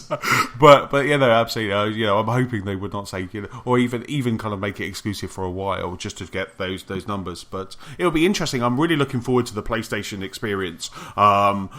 To see exactly what Sony, because they always start that experience with a big keynote. They have thousands of fans. They have the key people there, the hardcore kind of gamers that are there. They've made that pilgrimage to San Francisco. They're there to listen to it. And then they have a captive audience, and that would be the perfect time for them to say, here's PlayStation VR. It's all around the show floor. There's No Man's Sky. There's Everyone's Gone to the Rapture. There's Firewatch. Go get some FaceTime with it. And I think that would just be a fantastic advert, I think, for the whole VR experience. Yeah, I'm absolutely sure that they've already said this and discounted the fact that it would be only on VR. They've said that they're primarily making a game, to be played by the people that have got it at the moment. But I think that when it's released, I think that it would be sensible to release it at launch of PSVR, on both for normal play and but it's available for PSVR as well, and I think that's what they're going to do. We shall see. See. Absolutely, it'll be really interesting. Next piece of news is with you, Jane. Yeah. So while we're talking about PSVR, actually, one of the pieces of news is about Sony VR, and it's only a quick thing really, but apparently the PSVR screen is crisper than its rivals. So it's crisper than Oculus Rift, and it's crisper than HTC Vive, and I didn't know that. It's quite interesting. And if you're going to just pick one, it might be, if you've got a PC and a PS4, it might be, it might just lean you towards the PSVR if you get to try a few, or, they're difficult to try.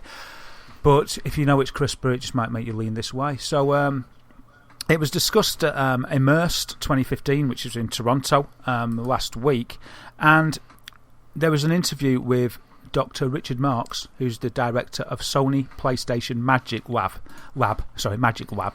There's a video interview actually with him, which I'll probably put in the show notes.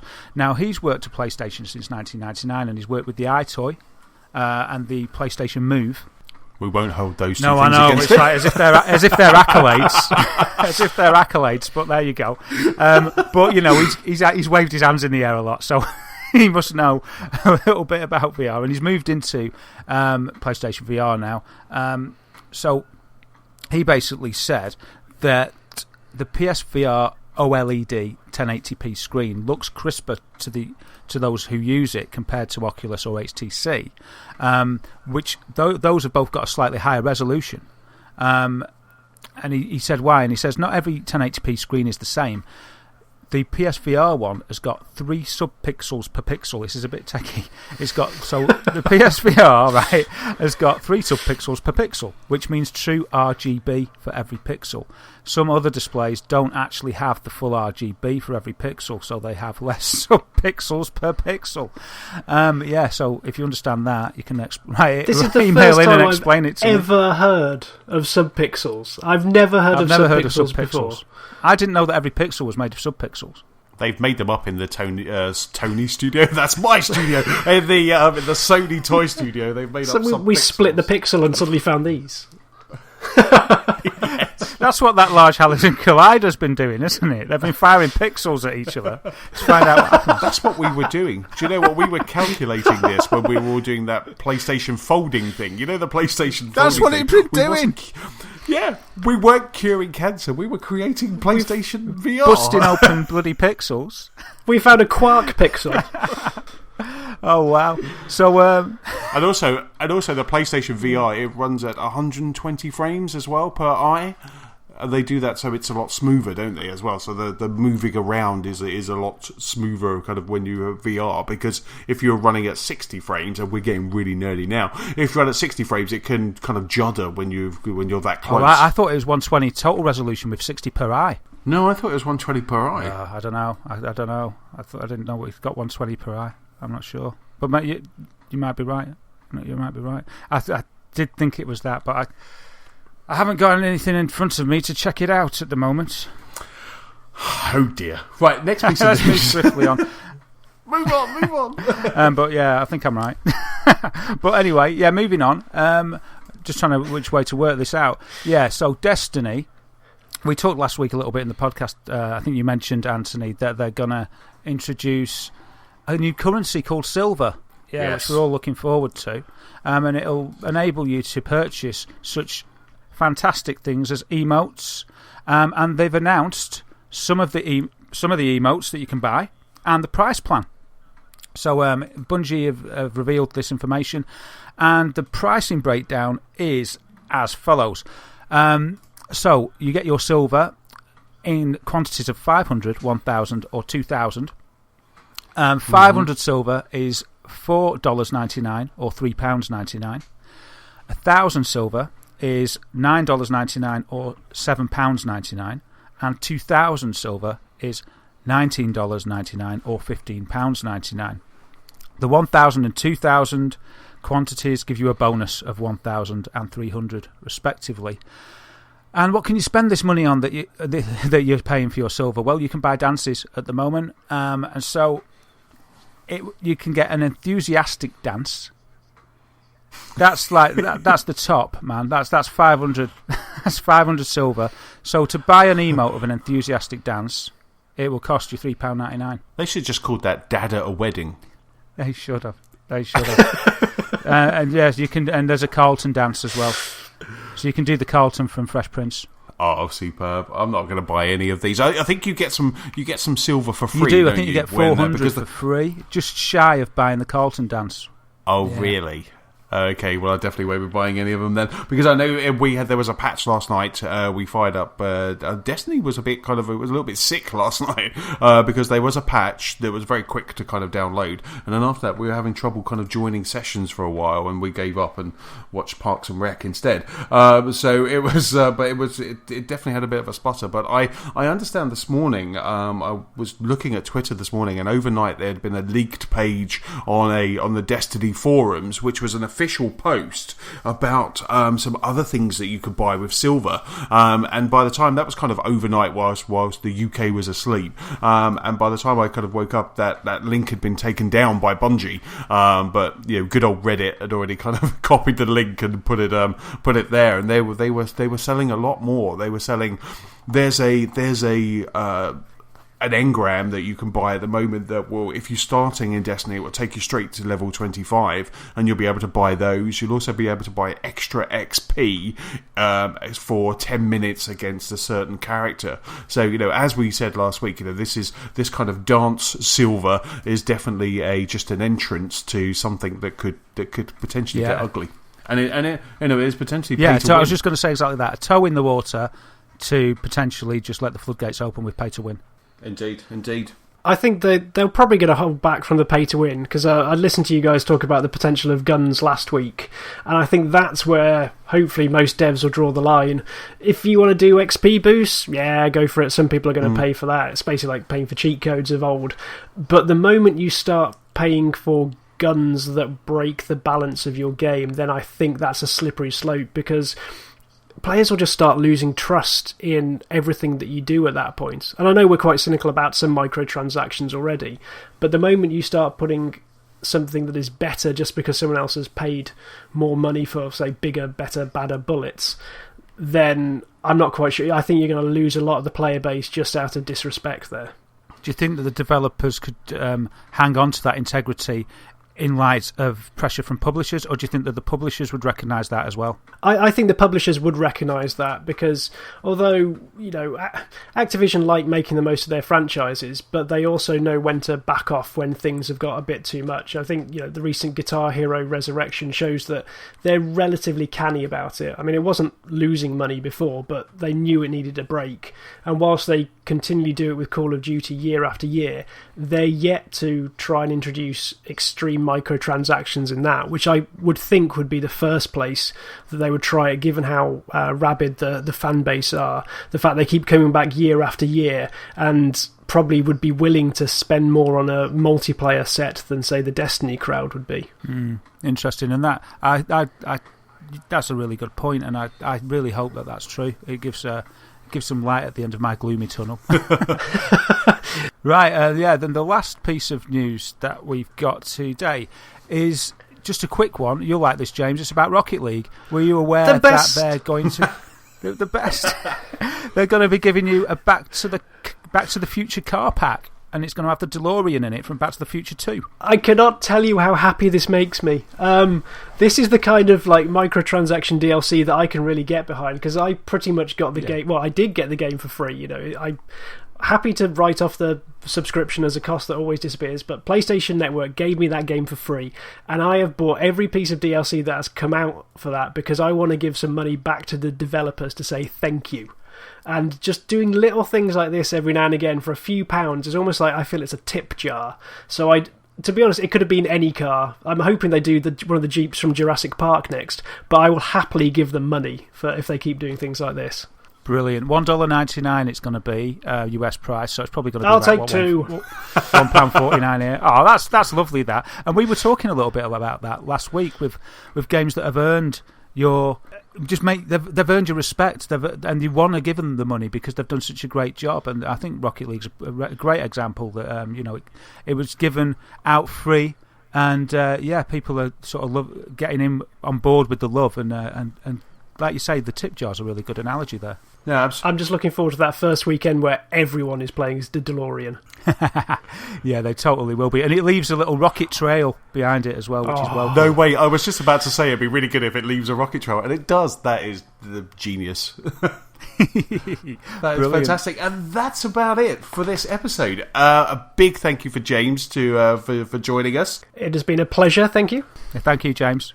No worries. And thank you everyone for listening. Don't forget, you can keep up with us at gamersoflostspark.com. You can also find us on Facebook, on Twitter, we're at LostSparkPod. We're also on YouTube, and we also have that new PS4 Gamers of Lost Spark community. Darren, where can we find you online? Yeah, you can find me as Wythermator on PS4, Xbox One and Twitch, DazzaGamer on YouTube, and at Daz Whittam on Twitter. Fantastic. James, where can people catch up with you? I am known as Big Sheep on Twitter, Xbox Live, PSN and Nintendo Network, so just one thing and you should find me everywhere. I'm so envious of both of you having that unified naming convention, because for me, I'm Chessman on Xbox Live, I'm PS-Chessman on the PlayStation Network, and I am Chessman UK on Twitter. We've had some amazing reviews on iTunes. I have to say a huge big thank you to Stephen Carter, who posted up an awesome review on iTunes. Thank you very much, Steve. And also, if you have any feedback, then please send us an email. Our email address is feedback@gamersoflostspark.com. And also, if you're feeling generous, please leave us a review on iTunes. So that's about it. So thank you very much, guys, and we'll see you next week. Bye-bye. Bye-bye.